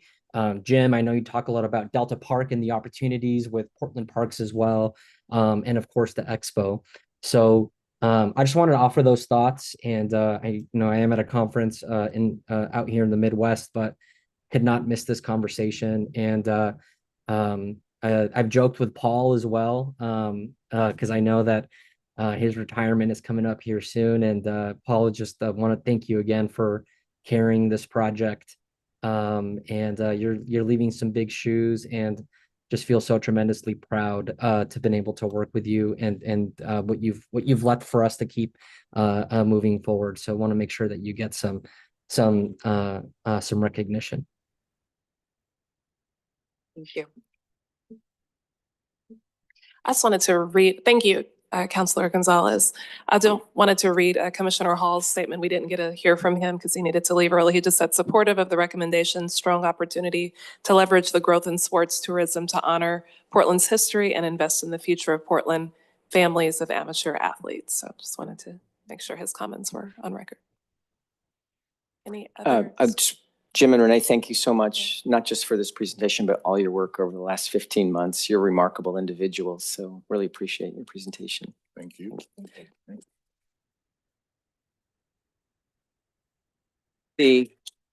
At the opposite end of think big is how are you going to pay for it? And so we have Metro's sharpest mind on that, Andrew Scott, who's going to talk about his efforts to lead funding task force over this past year. Andrew? Great. Thanks, Paul. And thanks to Jim and Renee. I find the work done by their group as well as the work presented by Lynn and Ed really exciting and compelling. And I've been really glad to be a part of this project as it moves forward. President Peterson, Chair Stoudemire Phillips, councilors and commissioners, I'm Andrew Scott, Metro Deputy Chief Operating Officer and Chair of the Expo Future Funding Task Force. And for the past few years, Metro has been considering various ways to bring financial solutions to Expo. And during this past year, I've been able to lead the Expo Future Funding and Financing Task Force. And in doing so, I've worked really closely with Councilor Gonzalez, Commissioners Hall and Chris Rusoff, and a lot of valuable community members, Mackenzie Marino of the Oregon Restaurant and Lodging Association, Jeff Miller of Travel Portland, Andrew Hone of the Portland Metro Chamber, Jim Etzel and Nathan Naiman of Sport Oregon, Sarah Ryan and Justin Black of Multnomah County, Carrie Hoops of the Miller Foundation, and of course our own Finance, Legislative Affairs, and Strategic Partnerships team. You've heard a lot of these names coming up repeatedly today because they've played lots of different roles, but I was really glad to have these folks helping to advise us over the last year on the financial aspect of this. And this really stellar group of individuals really helped us consider how do we move this exciting project from concept to reality. And they've also provided some sobering perspectives about Portland and the tension between the need right now for a bold vision for our region's future and also the current political reality when it comes to taxes and investment in public infrastructure. So Jim just explained some of the important visitation expectations for Expo Future. And I'm going to share some of the high-level financial dimensions of the project. And there's a lot of information in your staff report, so I want to mention a few aspects that are worth bringing to you today. So this table, funding and financing, it shows year 3 financial projections. And Hunden, our consultant, utilized fiscal year 2023 averages as a baseline for its projections of operating revenues, and the sports facility assumptions were confirmed with national sports facility operators. And what this chart shows is that estimated revenues are projected to exceed costs by about $2.8 million per year. However, I do want to point out some of the assumptions that are included in this analysis. You can see the big number on this chart is attributable to rental revenues, which consist of court rentals along with the building rental. And the financial model assumes that the ICE facility is based on a lease structure, but of course all of that is going to be subject to negotiation as we move forward with the project. The next biggest number in terms of revenue is parking revenue. And parking revenue is assumed for sport tournament spectators and expo events. So things utilizing, the expo events are events utilizing halls D&E only. So in other words, this estimate does not include any potential parking revenue from midweek, either day or night events, which we would want to discuss with you in greater detail. And of course, we do firmly believe that we should do all we can to maximize the region's significant public investment in light rail and alternative forms of transportation, and I'll encourage those alternative modes of transportation to Expo. But I do think it's worth pointing out here the tension between our potential need for parking revenue to help support the facility and our regional goal of encouraging alternative modes of transportation. We do think the excitement of this facility will generate new naming rights and sponsorship revenues, and you can see those listed in the table under advertising and sponsorship. And then you can also see projected expenses. And for this, Hunden assumed a full load of full-time personnel and part-time labor would be needed for the sports facility, in addition to the current staff at Expo. And so I want to point out that while projected net operating income may appear high for this type of facility, we do believe that Expo may be unique compared to some other indoor sports facilities in that it will be able to charge for parking and also includes a family entertainment center, both of which could generate significant additional revenues for the facility. Without these revenues and the related expenses, the facility would likely operate at or below break even. And I think it's also important to note that most of the sports-oriented facilities that we've researched or that Paul and the team have visited across the country operate at a deficit, and they require some type of public subsidy. So we're going to need to really carefully scrub these funding projections as we move forward with the project to ensure we're being as conservative as we need to be in our projections. I also want to point out that Expo currently funds approximately $1 million in debt service annually, which was just paid off. And so that's not included in expenses here. And I want to congratulate the Expo team for their great work in terms of getting that done. Next slide. Great. So building on Jim Etzel's comments earlier, Expo Halls D&E and the proposed court and ICE facility are projected to generate approximately 1.5 million total annual visits and approximately 96,000 total room nights. So as part of our assumptions for this project, it's recommended that stay-to-play measures be implemented for sporting events at a minimum to ensure a significant portion of these room nights accrue to Portland. Stay-to-play essentially means that event organizers would be guaranteeing that attendees stay in a hotel that is either built at Expo as part of this project or located nearby. Given Expo's location, without a state of play requirement, we would expect a significant number of attendees might choose to stay across the river in Vancouver, which of course would still benefit the region, but would reduce the direct impact on Portland's economy. If we assume these state of play measures, which are common in the industry, we project about 85% of new room nights would be captured in Portland. And total new room nights projected in Portland due to the project are estimated at over 53,000. Next slide, please. So, of course, these net new day trips, the overnights and the room nights have a direct impact on new spending and also related new earnings and jobs in the local economy. So if we do implement these state of play measures, overall projected impacts have increased from previous models you may have seen due to a higher share of those room nights being in Portland. So the projected tax impacts are also significant with those higher new room nights to Portland generating more net new county and city hotel taxes. So you can see on this slide, with $1.7 billion of new spending projected over the next 30 years, over $750 million of net new earnings, almost 350 jobs, which do not include over 2,000 construction jobs. Oh, and actually, I'm sorry, I may have maybe back a slide. Sorry, I said next slide, but you'd already been there. Yeah. Again, $750 million of net new earnings, almost 350 jobs, which don't include over 2,000 construction jobs, and $46 million in new transit lodging taxes. And now we can go to the next slide. So these show cost estimates for the two scenarios that have been discussed with you today. And you'll see here that Perkins and Will developed rough orders of magnitude for these two scenarios. And we got a lot of feedback on these numbers. And so let me share some important context as we go through these. So these estimates do include both hard and soft costs, along with a 20% contingency and also a 3-year escalation that amounts to an approximate 15% increase in the budget from today's dollars. Net profits that I showed on the earlier slide are projected to be sufficient to cover capital reserve funds over this period. But as I mentioned, we will need to continue to revisit and scrub these estimates to ensure they're not overly optimistic. Perkins and Will establish these cost estimates based on gross area calculations and per square foot cost assumptions for each building, project, and type. So specifically, for instance, to the important question of Hall A, these estimates assume that the cost of repurposing Hall A would be comparable to new construction. Feasibility study on existing conditions and systems would determine what components of Hall A are salvageable and would be part of a more comprehensive master plan and design process. And then our next slide shows, and this is maybe one of the most important slides today, and also maybe one of the most cautionary slides today. This table outlines some of the potential public funding options for the project as identified through the work of the Expo Funding and Financing Task Force.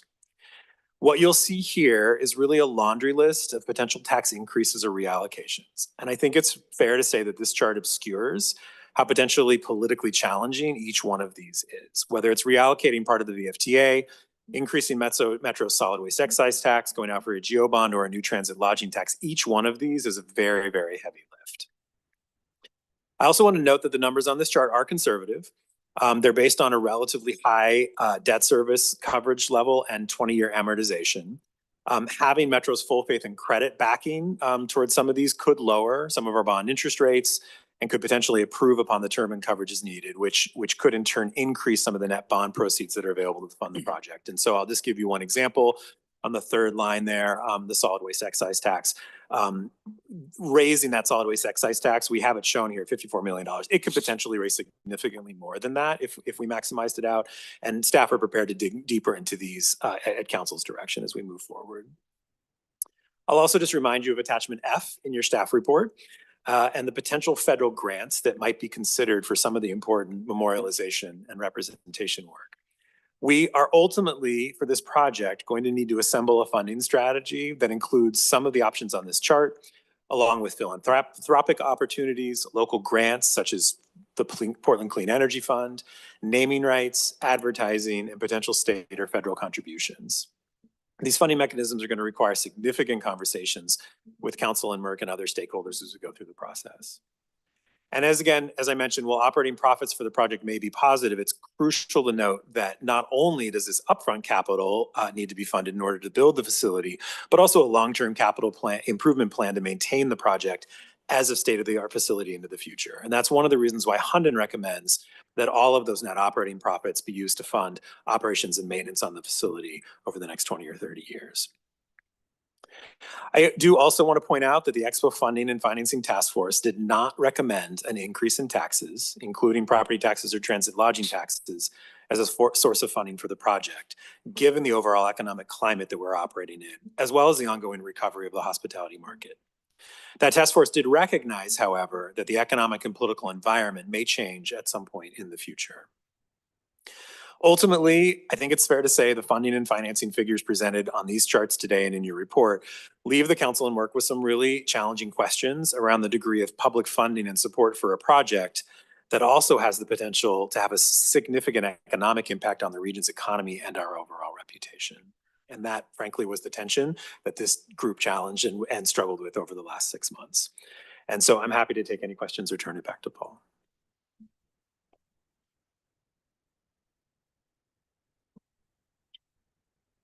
Any questions for? I didn't yes. know where we were. I That- don't know that- if there was I'm any sorry. more presentation or there's So that's questions. it for Andrew's report. And of course, we will talk about the resolutions following questions on this. Okay. Counselors, commissioners, Counselor Nolan. Counselor Nolan. just, well, there are folks online as Oh, well. So I don't know who was first, but Counselor Nolan. Go ahead. Oh, thanks, Madam President, Madam Chair. Sounds fascinating, optimistic, an interesting blend. But I'm wondering if we have to be quiet about it, because if it's such a good deal, who else is looking to do this that would create competition for us? And even without that, while having a facility may actually induce more activity and more demand for such a facility, I doubt that that would happen immediately. So who would we be stealing audience from or poaching audience from when we first open? You mentioned Rogue Valley, you mentioned Spokane. I don't know how fungible the facilities are, if it's regional, if it's West Coast activities, yes. If it's statewide, it's probably only Rogue. My question is, how stable are your activity projections, the event numbers, and what impact would our entering this market have on other facilities that we might care about? I'm not so sure I worry about Spokane, but maybe others.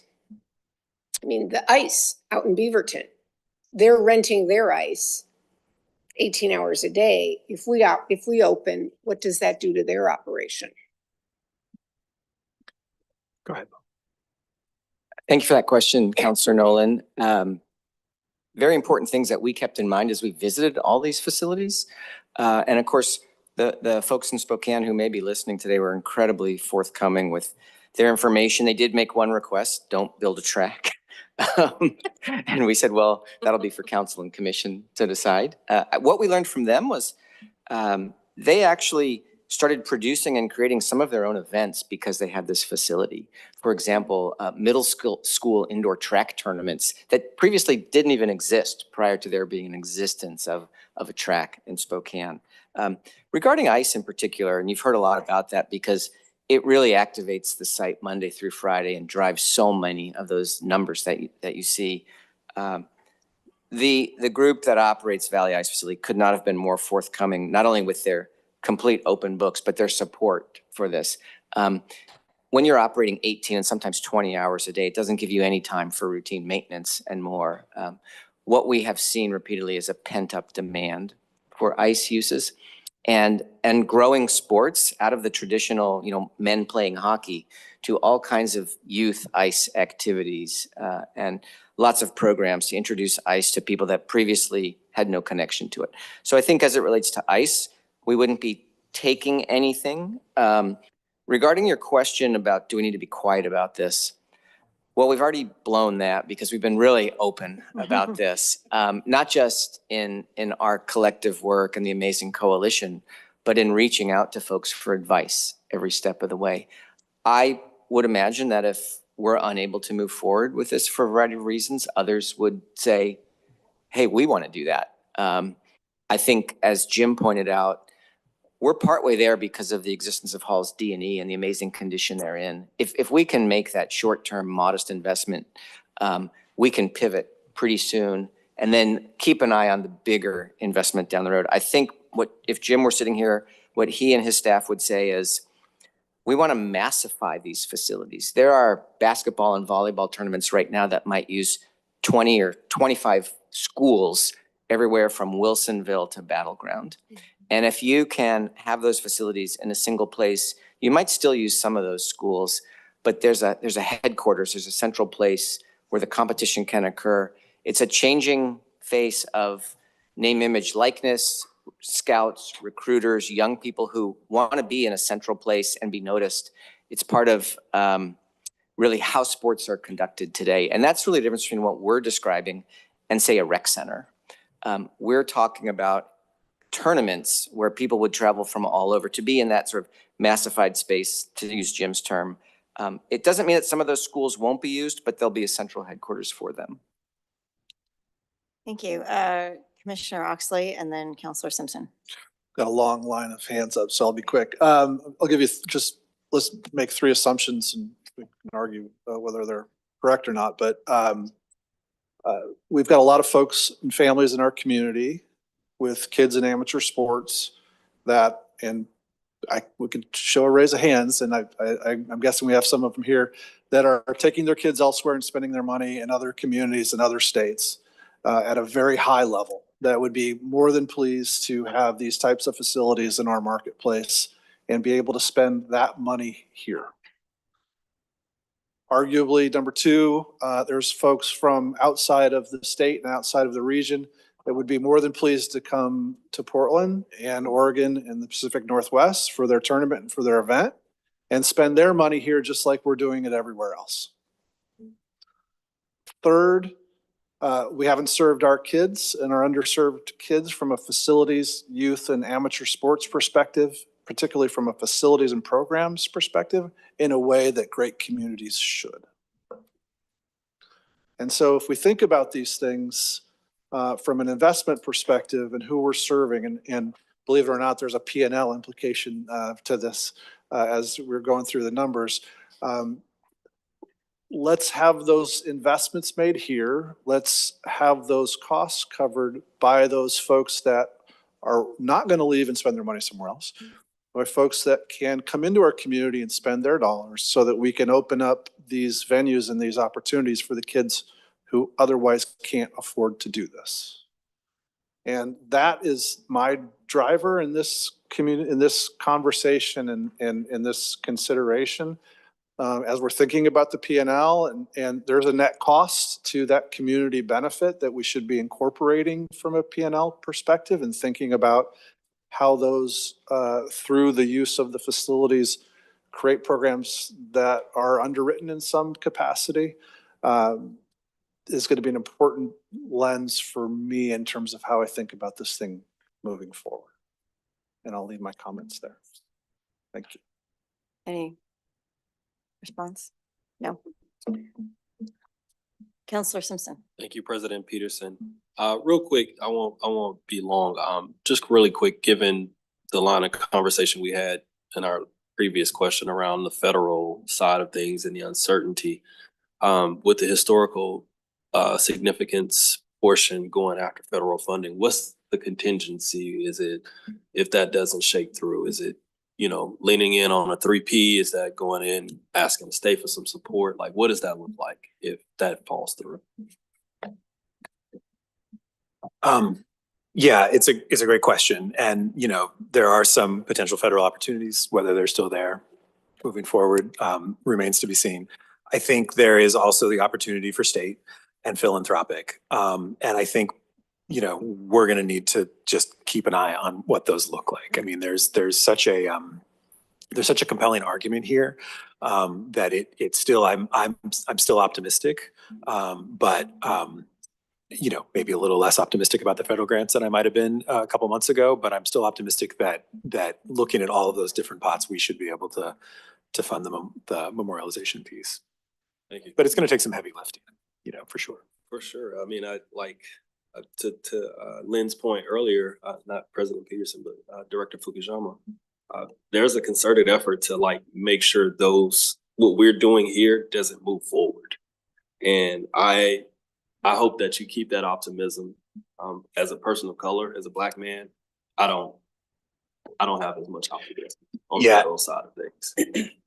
And maybe what I meant by that is, in a state such as Oregon, maybe we see more momentum if we see less at a federal level. And so maybe some of that is actually a way that we as a community can express our values and really step forward into that space. Yeah, thank you. Yeah. Great. Commissioner Chris Russoff, and then Councilor Chris Lewis. Sorry, Councilor Lewis, Councilor Wong, and then Commissioner Mullen. So I just wanted to start as a member of the committee by thanking Andrew and Paul both for their leadership on this project.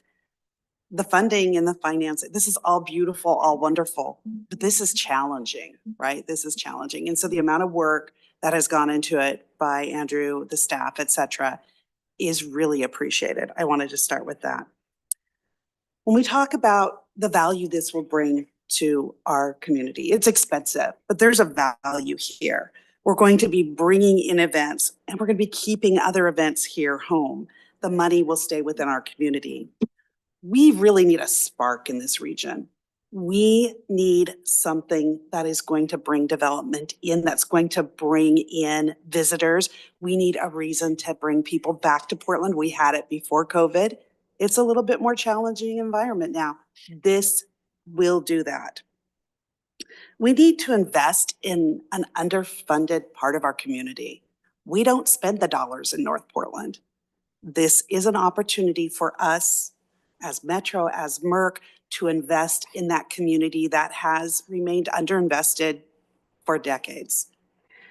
This is going to be a real shot in the arm for North Portland restaurants, North Portland hotels, and that community as a whole. This will allow us to utilize this big, giant campus that we have and not turn it into an Amazon warehouse. That's really important to me. This is also going to be a way that we can truly honor our communities. We can honor our history.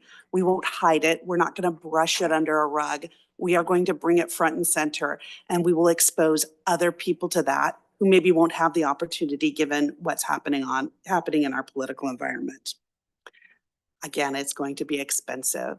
One question that I have that had asked earlier, Andrew, not sure if you've got this information, but it seems like when our groups were going around and checking out some of these other developments, that the cost for us to do the construction is so much higher than other areas.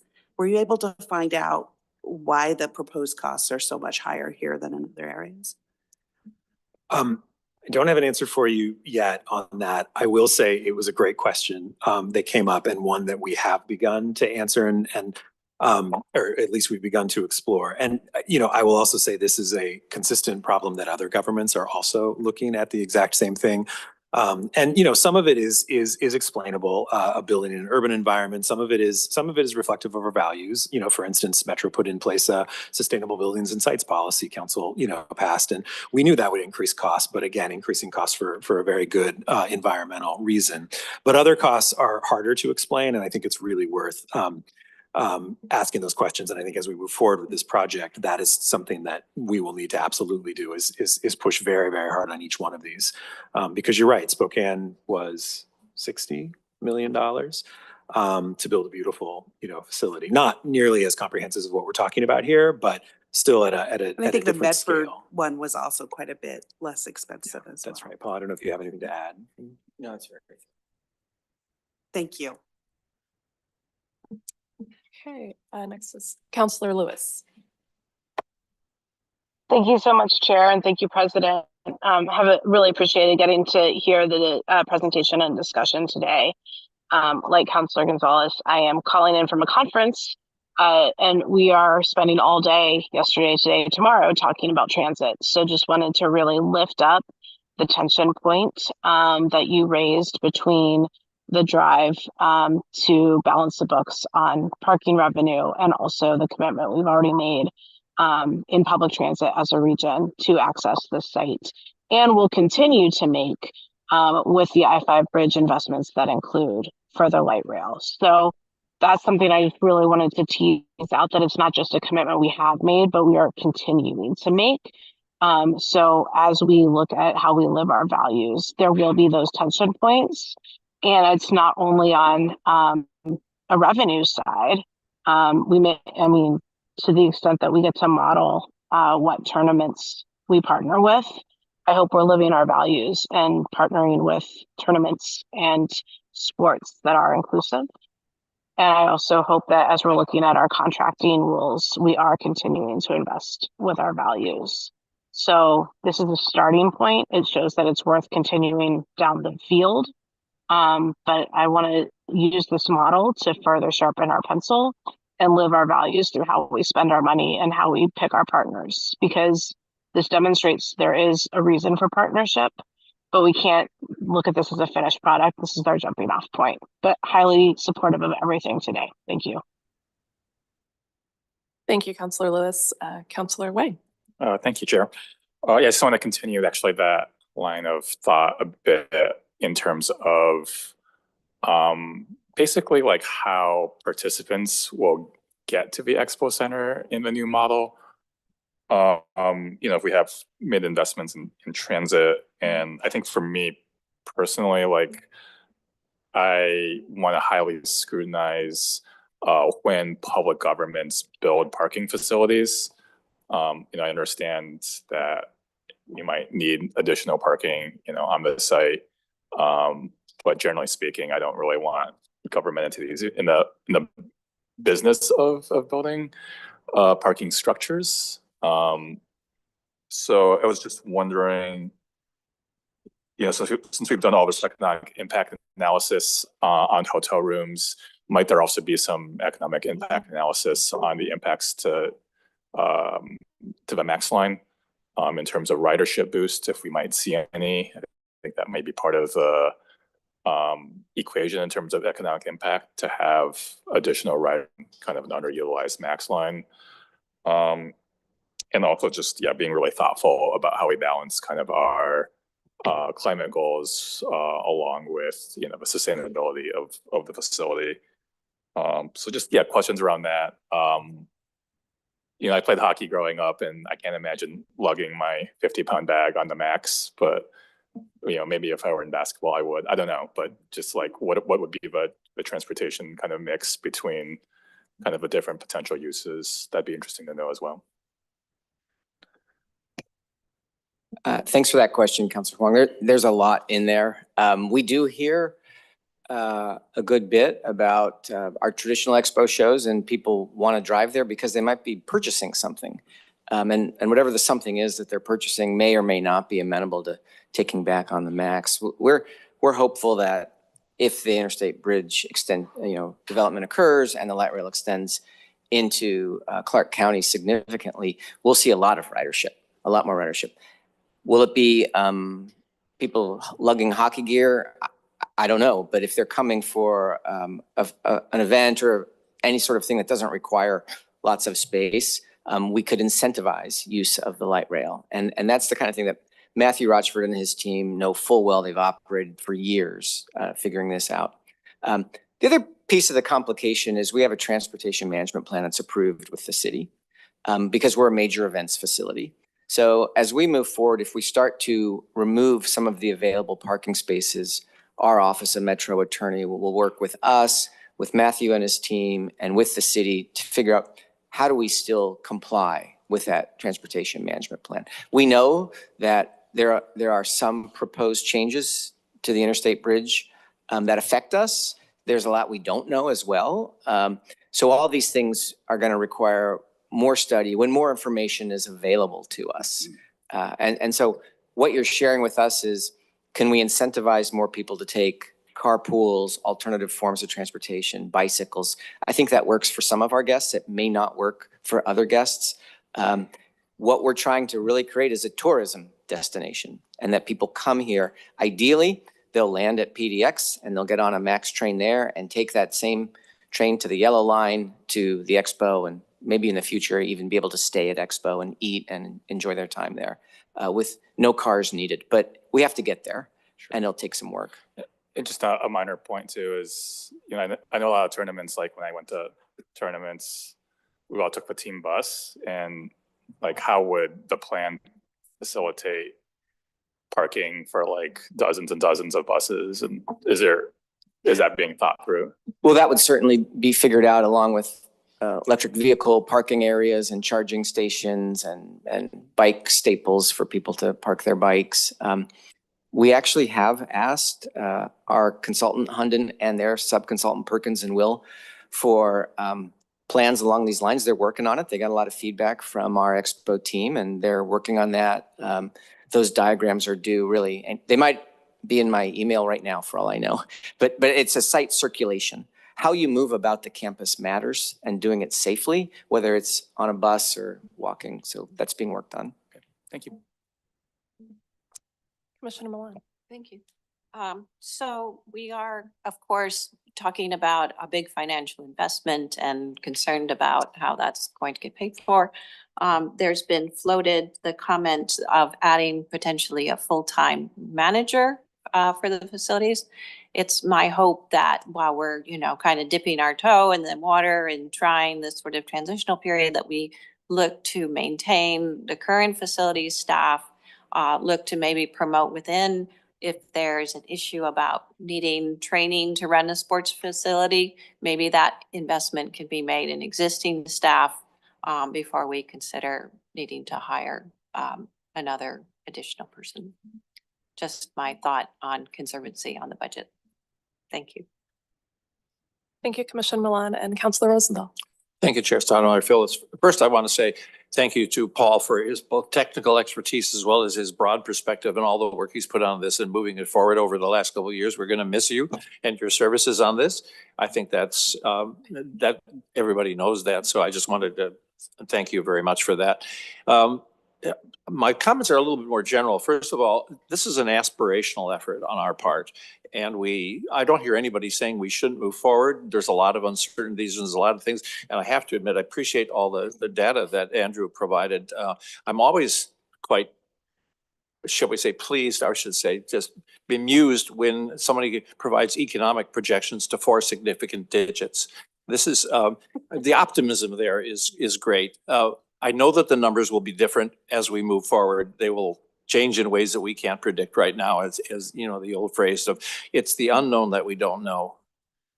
So anyway, things are going to go forward. I just want to point out, I think that we are, by moving forward, which it appears that we are going to be moving forward on this, because I don't hear any, I hear some, shall we say, some orange caution flags, but no red flags that say, no, this is not the way we want to go. We are adopting a significant portion of our future vision if we move forward on this. This is something that's really going to determine a lot of cultural as well as economic values in this area. And I think it's consistent with what we want, but it's I think we need to take a shot. That's a basketball shot. 3-pointer, maybe a 4-pointer. Thank you.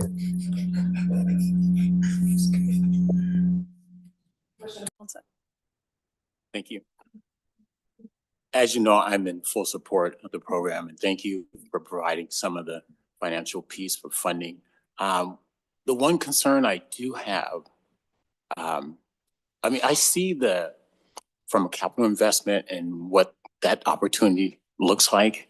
I have no problems with that. But when I think of where we're at right now from a recovery, and we're still going through that period. So from a marketing perspective, when I think of LTL and that 1%, I need to get a better understanding what that looks like in actual dollars, because we still need to stay focused on both from a marketing aspect, the short and long term.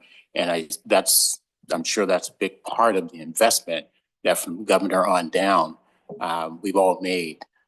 And so that's one thing I just want to keep in front of you as we move forward.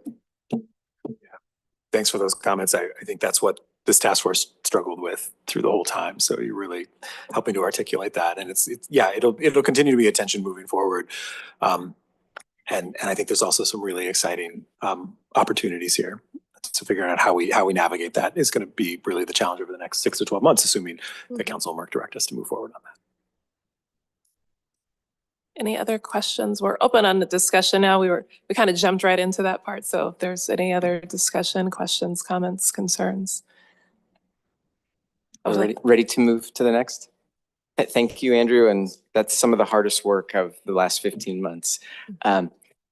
I know that I showed you our agenda for your conversation about 2 hours ago. So I just wanted to remind you, next is Stephanie Redmond, our project manager, and really done a remarkable job on this project.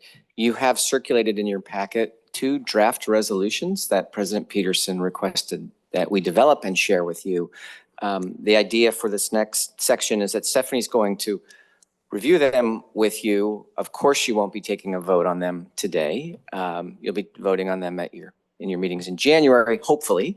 But Stephanie's going to review those with you, and then we'll turn to our COO, Marisa Madrigal, following that to finalize the policy questions for our work. So just to provide that setting. Stephanie? Thanks, Paul. Good afternoon, councilors and commissioners. Pleasure to be with you this afternoon. At President Peterson's request, staff have prepared resolutions for the council and Merck in support of the Historical Significance and Memorialization Committee's recommendations for representation and memorialization of the histories and cultures associated with the Portland Expo Center, which you heard earlier today, and for the redevelopment of the Expo Center as a sports-oriented destination venue. Again, you saw that preferred scenario quite recently. These are attachments H and I in your meeting packet. We have 2 resolutions prepared for each body, one for actions related to memorialization and representation of histories and cultures, and one for the actions related to sports redevelopment. The Merck and council resolutions are virtually identical in intent and in content, with the exception of slightly different wording that reflects each body's powers. So instances where the Merck language differs from that of the council's drafts will be highlighted in blue on the following slides, and I will do my best to call those out so you can be aware of those. At this time, I would just highlight that where the council resolutions direct staff to take certain actions, in Merck, the language will read that Merck supports council's direction to staff on those items. And where council resolutions say reporting to council, the Merck resolutions obviously will say reporting to Merck. So just to give you an idea. At this point, I'd like to review those resolutions with you and invite your comments. We'll start with the preambles of the resolutions and then proceed into the actions, starting with history first. For the preambles, the whereases, I'm going to move through those in summary, if that's all right, in the interest of time, and then we'll focus on the proposed actions themselves. So attachment H, the history-related resolution. In summary, the preamble here recognizes the historical significance of the Expo Center site and its lands, including Hall A, and the injustices associated with those lands. As you've heard a little bit about earlier today. It recognizes the vitality of the connected communities and their participation in the process of developing those recommendations for representation and memorialization.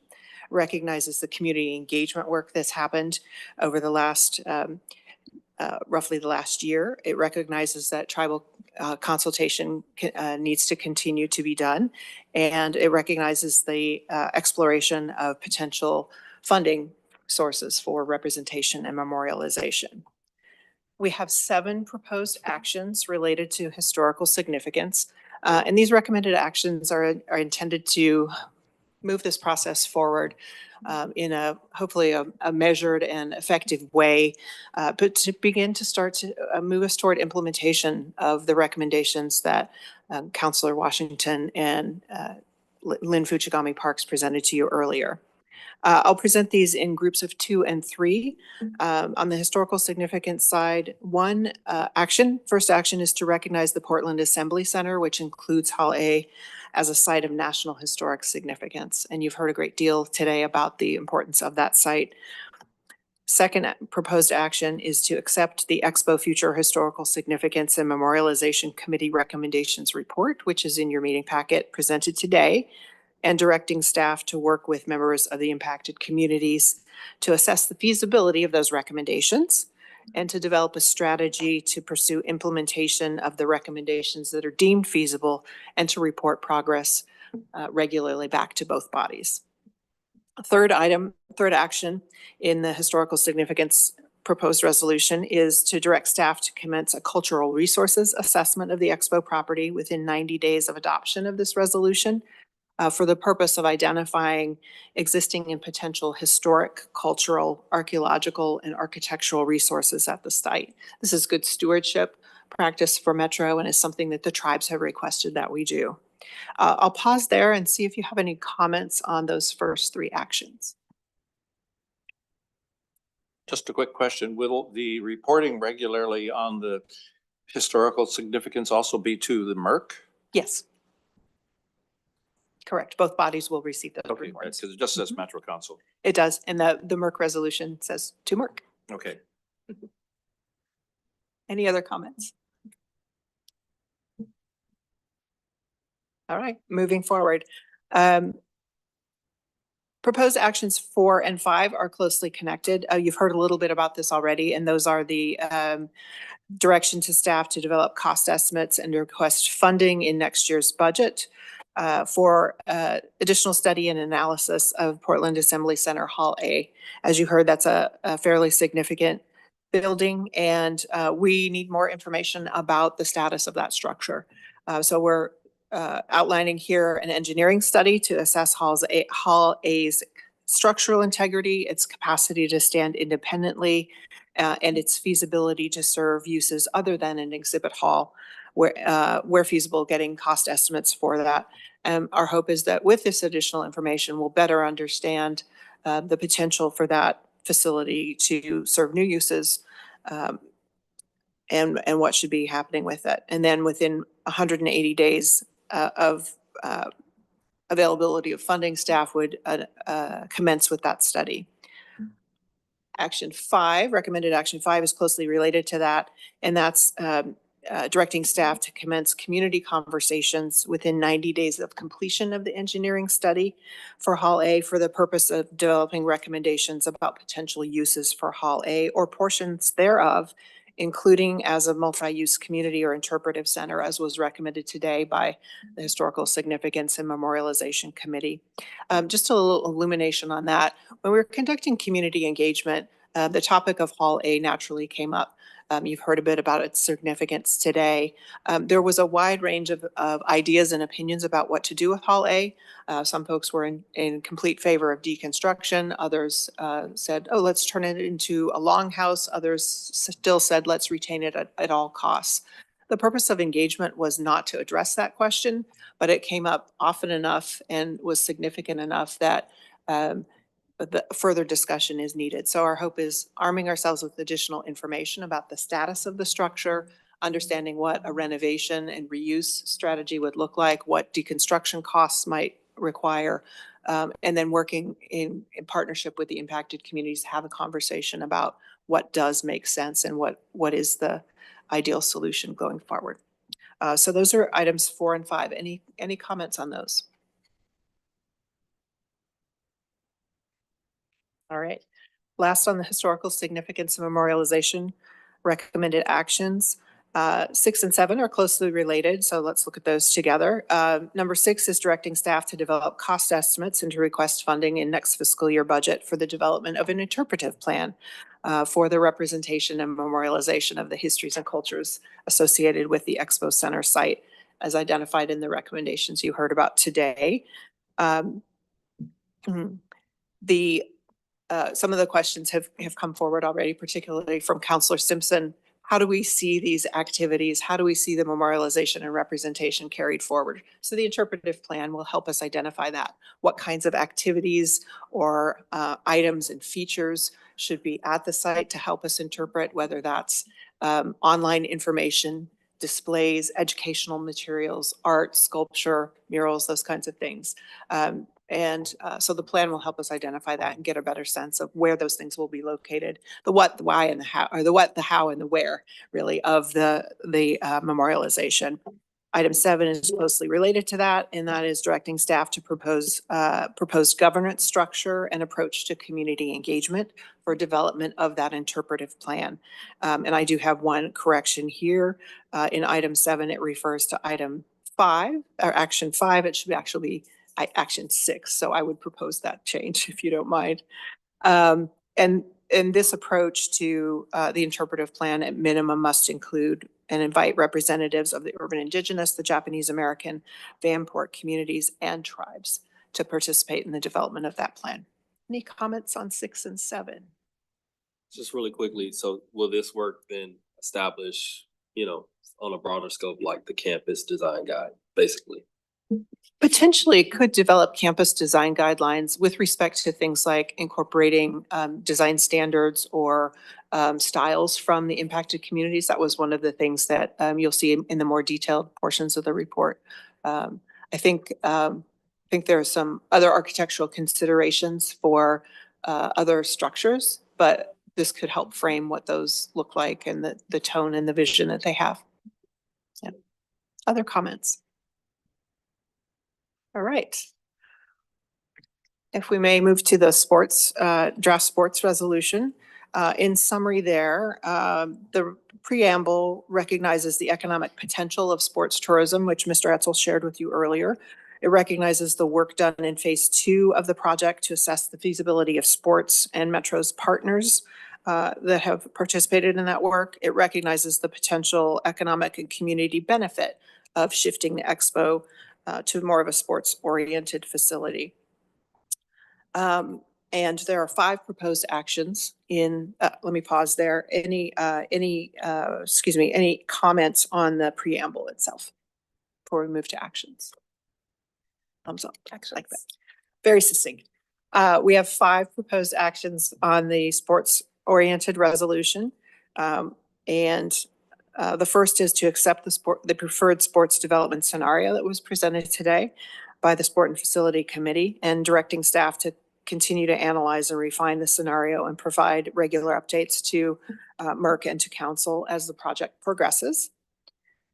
Second is to direct staff to propose a package of short-term interim investments and funding sources in the next year's fiscal year's budget to propose actions that will better prepare Expo to be able to attract and to host a variety of sporting events and tournaments, preferably regional or larger, and to generate resources that allow Expo to meet its needs for public use. Let me pause there and see if there are any comments on proposed actions 1 or 2.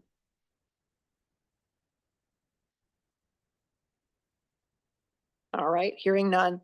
Item 3 directs staff to bring forward the criteria for solicitation of a public-private partnership for full build-out of the recommended Expo Center sports redevelopment scenario, including the representation and memorialization recommendations and other required features, and to have that done by June 30th of next calendar year.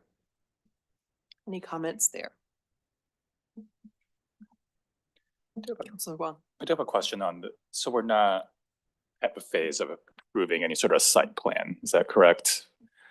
Like No. we saw the recommended uses, including, basketball, volleyball, and ice rinks, but that's not in this resolution. That's going to come back at a future time to American Council.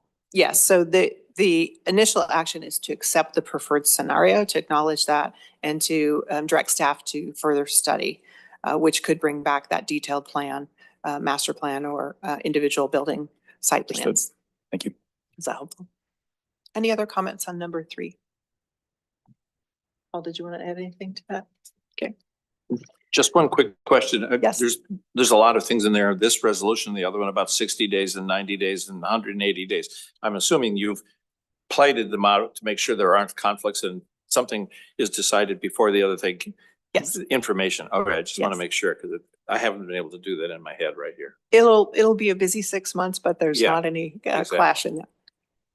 All right, moving on to the last two items. Number 4, the proposed actions is to direct staff to ensure the implementation of the actions pursuant to sports uses at Expo is both supportive of and compatible with the representation and memorialization recommendations that were presented to you today, and that staff endeavor to accomplish expansion of sports uses and representation and memorialization of the site's histories and cultures in a way that does not commodify or cause harm to involved partners and communities.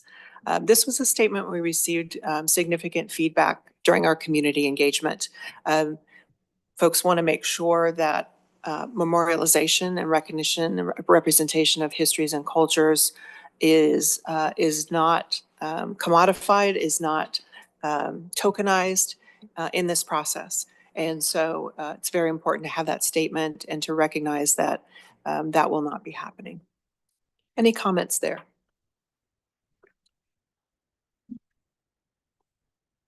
The last item, last proposed item number 5 in the sports related resolution is to direct staff within current venue constraints to continue to make every effort to pursue the sports event marketing, including offering first priority booking to sporting events, which is already stated in the Portland Expo Center booking and scheduling policies and procedures that were adopted last fall. Any comments there? So essentially just endorsing the notion that we continue to pursue sports at the facility. Right. Councilors, commissioners, thank you for your feedback, and I will work with President Peterson. We anticipate coming back to you to present resolutions for adoption next month, next year, January 8th, for the next MERC meeting for the new calendar year, and then January 9th with Metro Council. So thank you for your comments. I'll now turn it over to Chief Operating Officer Marisa Madrigal. Thank you, Stephanie, and thank you, Paul. Good afternoon, Chair, councilors, commissioners. I know that we are running long, so and we've had a wonderful, wide-ranging conversation. I really appreciate all the different comments and questions. It's my job to zoom us back up. As a prerequisite to bringing these resolutions forward, we need to ask a couple key questions of you. Do Metro Council and MERC accept the Expo Future Historical Significance and Memorialization Committee recommendations report and continued pursuit of its recommendations? Do Metro Council and MERC accept the preferred sports development scenario and recommended actions presented by the Expo Future Sports and Facilities Committee? And do Metro Council or MERC request any additional study or information for the project to move into phase 3? We're not voting.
Hi, everyone. This is Councilor Gonzalez for folks that are still with us on the attendees.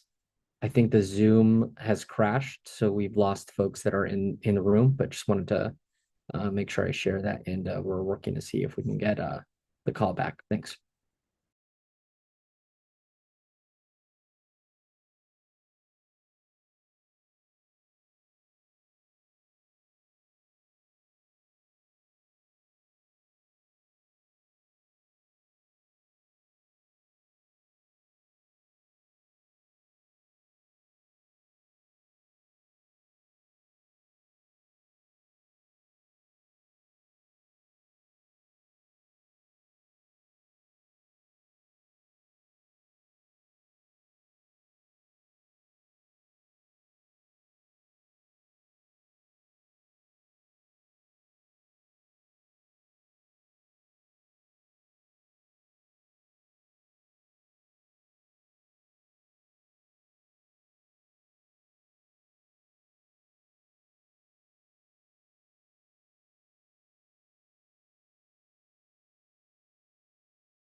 Just a small update for folks that are still with us.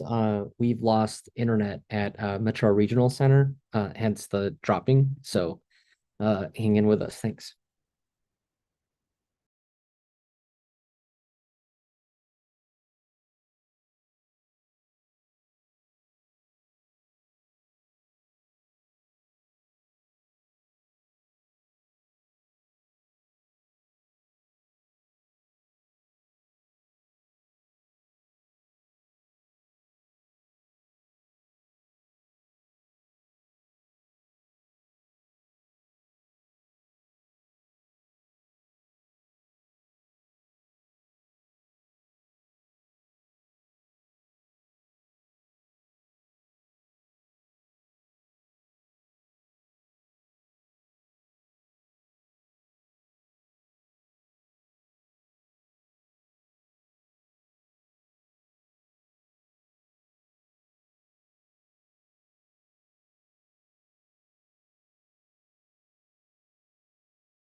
To the extent that I can, I think I should make the announcement. I just got a text that council adjourned and will not be rejoining with this Zoom.